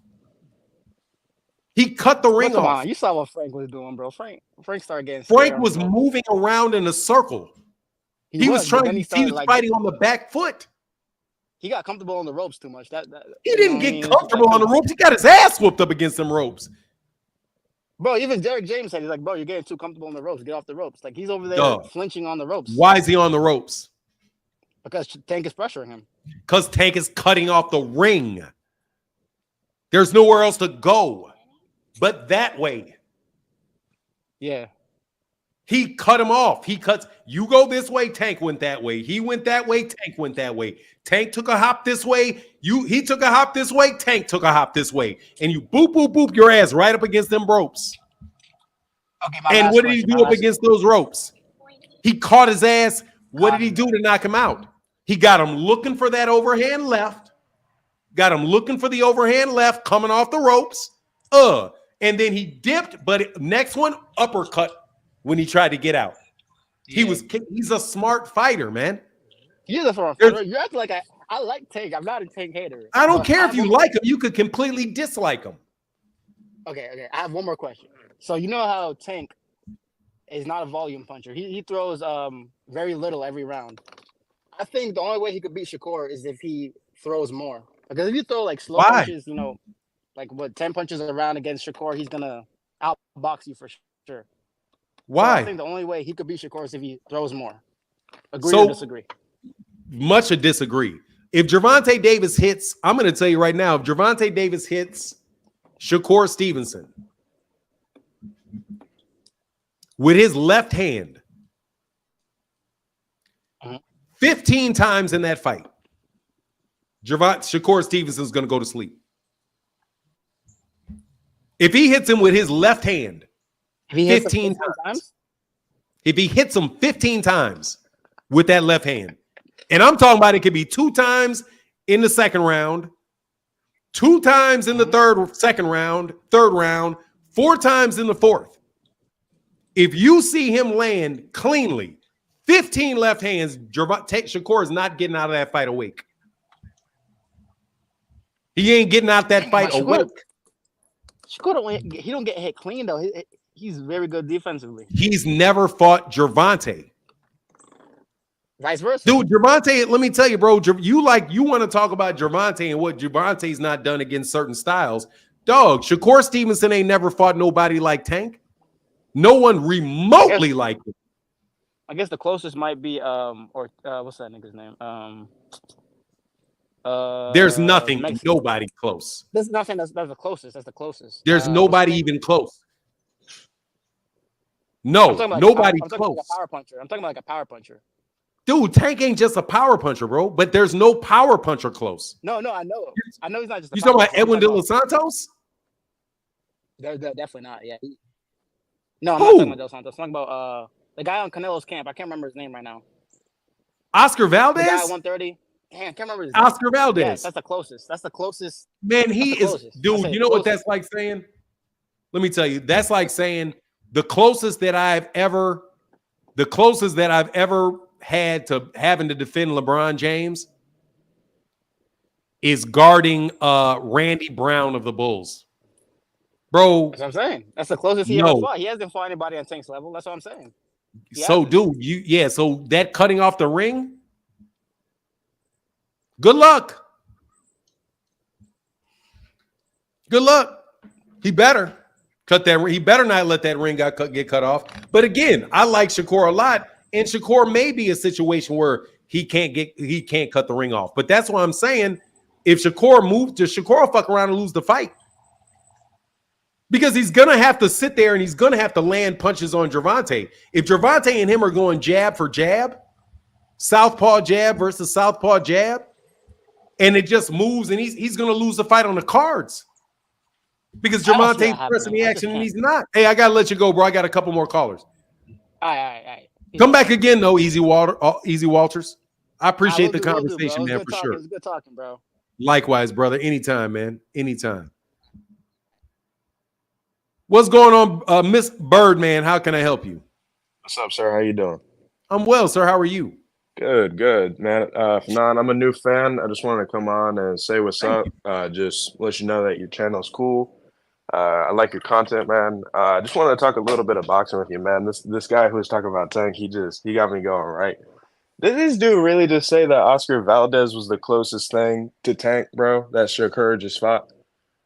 I mean, it probably is the closest, but it's a long ass way away. Man, that's like saying a gym teacher. Never mind. I'm not even gonna go there. Look, all I'm saying is I feel like this is gonna go exactly like any other Tank fight. This dude, Shakur, gonna be moving around in the first round. He's gonna, Tank's gonna be adjusting for like 3 rounds, and then by round 4, he's already cooking him on the ropes, and then by round 5, I think he's out. Because I don't think Shakur can really take a punch all that well. If you look at some of Shakur's training and sparring highlights, like even with 16-ounce gloves and headgear, he got cracked real hard. And you know what? In the words of Southpaw TV, it'll take about 35 seconds for Tank to cook him. Yeah, we'll see. I mean, don't get me wrong, man. I know Shakur's a real deal, man. I know he got a real shot. I just think people get. I mean, they got the wrong dude when they be talking about that little Gervonta dude. Unfortunately, man, he's way more than a puncher's chance to beat somebody, man. Unfortunately, man, Shakur. I like Shakur. I think he's super skilled. I don't think he can really hang with the guys at 135. I think he's better. I think he would do better at 130. No, man, that dude cannot take a punch. We've seen that in his last 2 fights. First of all, how many punches did he land against Edwin De Los Santos per round? If it's not even double digits. Not even double digits for both. Edwin De Los Santos couldn't cut off the ring. Shakur couldn't stop moving around the ring. And then versus Artem, that, in my opinion, wasn't really an impressive fight. He kind of fought something of a cherry pick, and he couldn't even get him out of there. And he was standing in front of dude, you know what I mean? He showed a lot of slick fighting and stuff, but man, if he's trying to show that type of power against somebody like Tank, man, good luck. Like you said, good luck. And you're right. Even if they were to go jab for jab, right? Jab for jab, let's say center of the ring, Gervonta cooks him. He cooks him. Gervonta's punch selection is way, way better than Shakur Stevenson's. I feel like I'm not wrong on that. Well, I don't know, man. Man, let me see. Shakur Stevenson landed. I think the highest punch count I saw him land was 9 punches. In a round? Yeah. Versus De Los Santos. I could be wrong on that. It could be more no, he didn't land 4, 5, 4. No. He's landing 3, 7. Exactly. See what I mean? He's landed 7 around. And then he had got dog. I'm sorry. I'm sorry. Let me get the total punches. No, I was wrong. 6, 5, 5, 5, 4, 6, 5, 4, 9. You're right. It was 9, 5, 5, and 6. I was looking at jabs thrown. Yeah. But he landed. I mean, shit. He landed in the clip though. But yeah, I love your comments calling me a casual, man. But look, here's the thing. Don't pay attention when you're on the channel. I'm not please paying attention to the comments. Yeah, I think it's funny. I think it's funny because look, how am I casual when I'm saying what I'm saying is correct? Did Shakur land double digits against Edwin De Los Santos in a round? No, but you did switch topics though because you're talking about how I thought you said you were talking about the power that he's going to land. I'm also thinking just all around, right? Shakur, if we're going power for power, Shakur gets cooked. If we're going jab for jab, even Shakur gets cooked. I see this going exactly like the De Los Santos fight. We've already seen Shakur say he doesn't care about the fans or what they think. So what's going to even give us the idea that he's going to give us a good fight? Unfortunately, though, I think Shakur is the only fight that Tank really should be fighting. Loma's out. Haney, you couldn't put Haney in the ring against Tank at this point, bro. There's no way. And just nobody. I don't think anybody else at 35 really gives them a good chance yet. I think there's some prospects in there that are solid. There's some really solid talents, but they need more time to cook. Mm-hmm. Yes, sir. Well, I appreciate you, brother. Thank you, man. Thank you, man. I appreciate you having me on, sir. Man, anytime, sir. Come on back again, brother. I like talking boxing with you. Peace. Yes, sir. Yes, sir. Peace. Yes. All right. What's up, Phoenix? Yo, I'm gonna be quick with this one. Touching on Shakur versus Tank. There's more that people don't realize, and you would mention some of it about the Frank Martin fight, how Tank set him up with the overhand left coming off the ropes. But like, on top of that, like from the beginning, and this is what Shakur has to worry about. Somebody who has ways of picking up what you're doing and then making you pay for it later. Apart from the athleticism and the fact that Tank got faster hands than him, faster feet than him, and more explosiveness and the timing. So those combined are going to give Shakur issues. Similar to what we saw with Devin Haney and Ryan Garcia, just because of Ryan's reflexes and fast hands. Like anytime Devin was going to throw, that was a threat to him. So Shakur has that to worry about with Tank. But against Frank Martin, that knockout was set up through a series of things throughout the fight. Number one, cutting off the ring.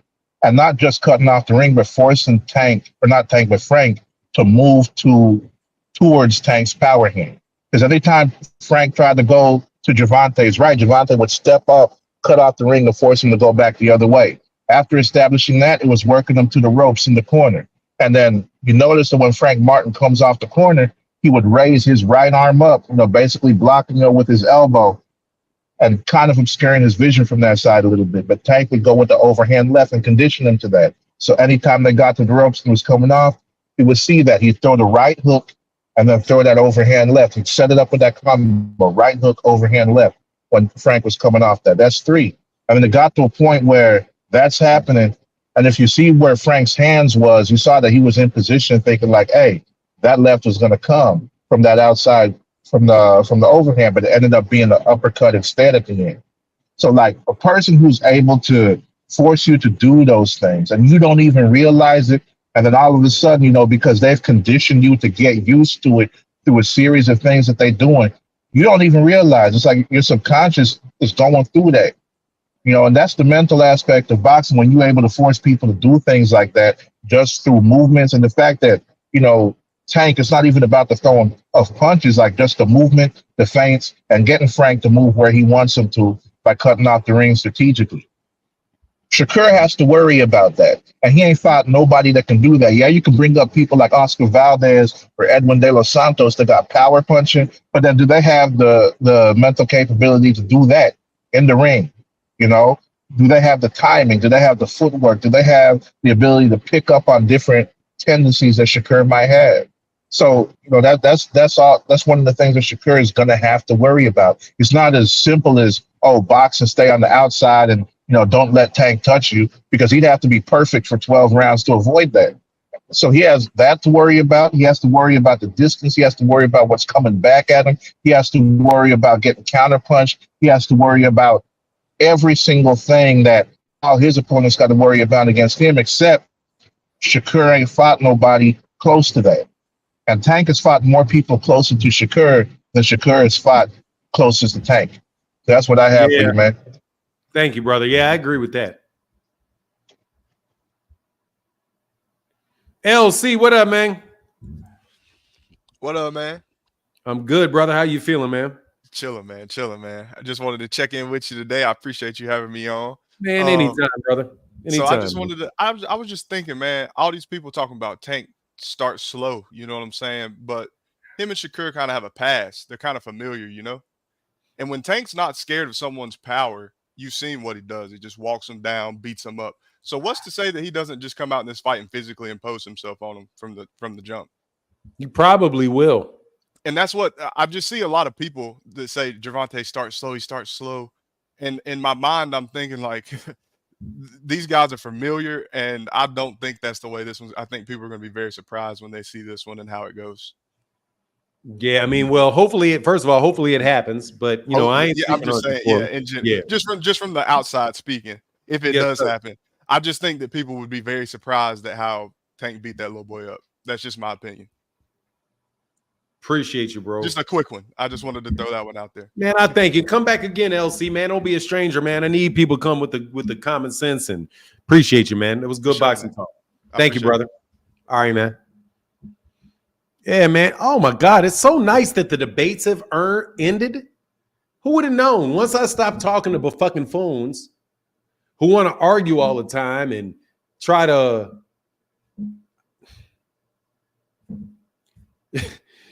say, oh my God, man, the channel is so much better without y'all, man. God dog. Frequent flyer, where you at, man? Only one I'm leaving, only one I'm letting come around is frequent flyer, bro. Frequent flyer, though, your boy Starborn 007 said, fuck Dev. You lost a Haney's clan member, man. You lost a Haney's clan member, bro. A dude he repudiated Devin. He repudiated Devin. One of the biggest Devin Haney fans there is. Repudiated Devin Haney, bro. Or have you repudiated him yet? T Mizzy said, why is he ignoring comments? Bro, I'm ignoring you, bro. I'm not ignoring, bro. You be talking crazy, T Mizzy. Not about to sit here and fucking talk to you all day. Like you think. I read your shit yesterday. You abused it, homie. It ain't no guaranteed to read every comment that comes through either. Twitter capping like a fucking champ. What up, man? Man, Haney's clan is blood in and blood out. Well, it was blood out like a mug. He went super blood out on y'all, man.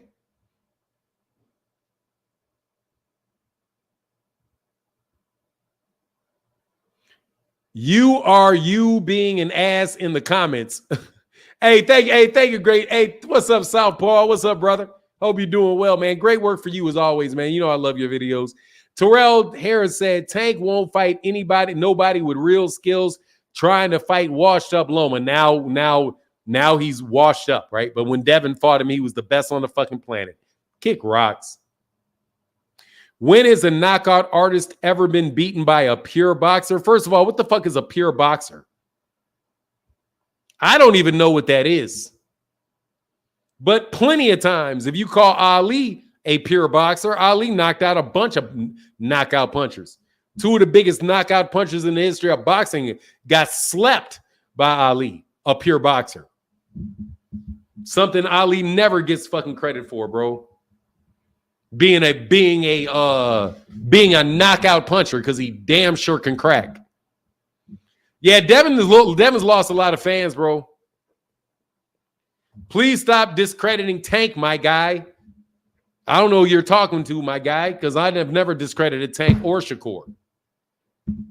I am in the business of crediting Shakur and crediting Gervonta Davis. I want to see the fight. I love the way everybody discrediting Shakur. All of Val will be just, LeVar, you missed it, bro. Oh, yeah, the Haney's clan got bled out like a stuck pig. Yeah, they did. What happened? I'm going to tell you what happened to Haney's clan, though. Devin got his ass whooped.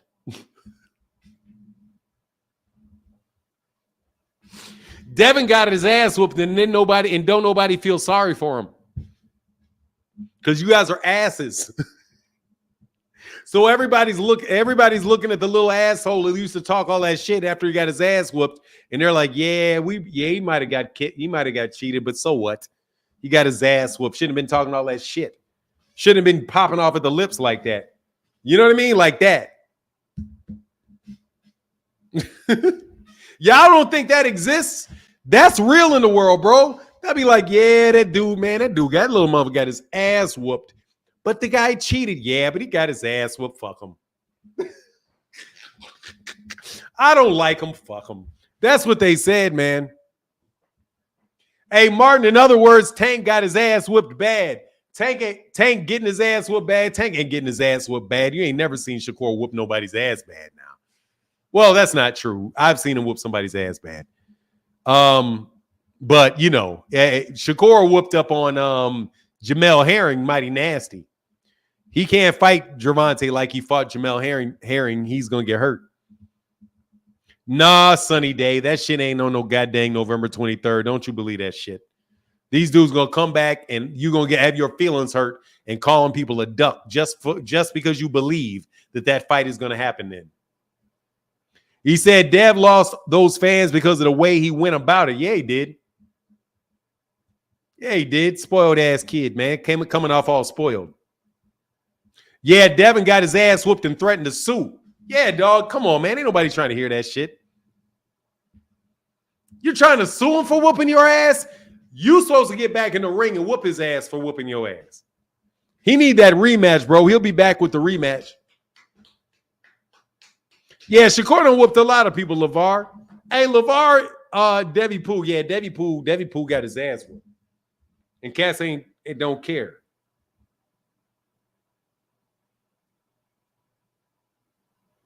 God, dog, Jennifer Lopez's son looks just like his ugly ass daddy. That shit is hilarious. I just got a Jennifer Lopez. Can you see this? Jennifer Lopez's son looked just like his ugly ass daddy. Mark Anthony, is that his name? Daddy name Mark Anthony? Yeah, dog. Look just like his daddy. Anyway. Hey, Phoenix the Assassin said Devin tested positive for bitch. Facts, tell him for that fight ain't happening in November. Hell no, that fight ain't fucking happening in November. Dude, Bill Haney was just on Zeb Brooks' channel talking about we'll send the contract. They ain't even sent the contract yet. They're not even in negotiations yet. But that's all right. You know what it is. It's all good. But look, I'm going to get out of here. Much love to everybody in the chat. Everybody in the super chat, please give a round of applause for everybody that supported the channel today that allowed us to have this conversation. Barbara D said, Martin, you wrong for that. I mean, I'm telling you the truth, bro. I'm telling you, I'm not, bro. I'm sorry, my lady. Barbara D. Nah, man, for real. Ain't nobody trying to hear that shit, man. Dog, I'm telling you, if somebody don't like you, they ain't trying to ride for you, dog, because you're a jerk. And the biggest jerks on the planet have been YouTube channels that rep Dev. Y'all are the biggest jackass.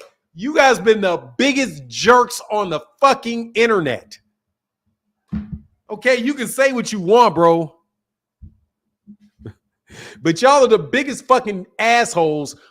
Talking to y'all about Devin Haney is seriously the most unpleasant fucking experience, bro. The most unfun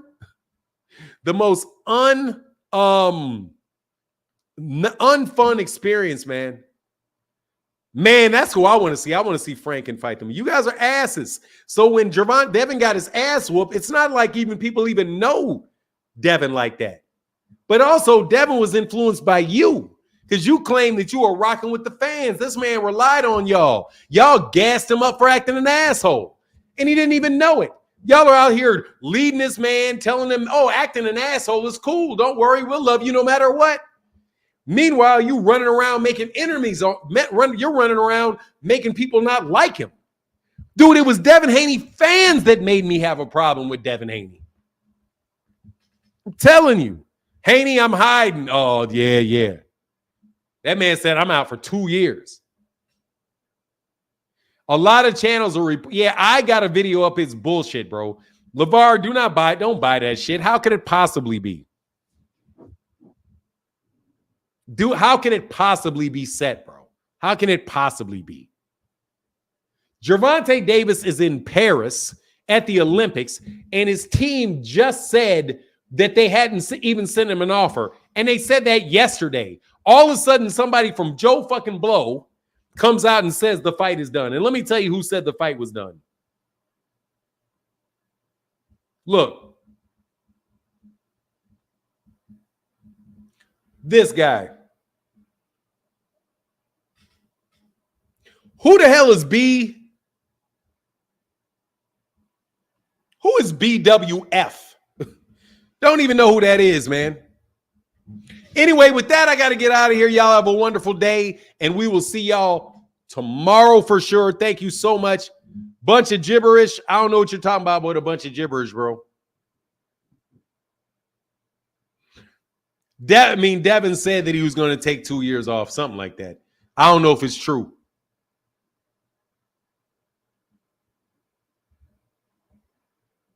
Johnny Marco said, Fanon the Don, stay hard, boss. Tank starts off, come back, knock out, give me what you got, then start cracking oblivion. What up, man? Black female, black working female. Yeah, that shit ain't work. Dude, how can I be honest about what somebody else wants?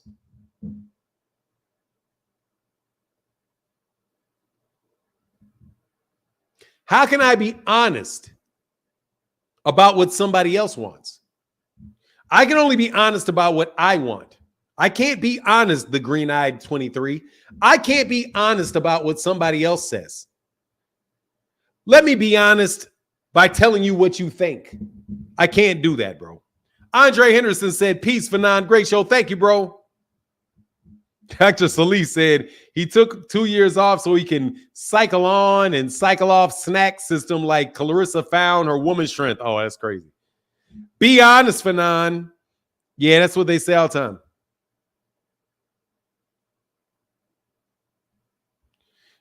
It doesn't matter. I can't be honest about what he thinks. His shit is gone, man. Them fans are. If he didn't lose fans, then he never had any. Already, Gilbert. Thank you, bro. DeMarcus Gilbert, what up, man? I actually got to give a wrench out. I think I need to give a wrench out here to Hector Solis. I think Hector Solis is definitely. I'm gonna get you next time I see you, Hector Solis. If you ask for it, I will give it to you. But anyway, much love. I'm out. Deuces. Peace. What's up, bruh? 6,500, man. How you feeling, man? Good to see you. But with that, I'm out. Deuces.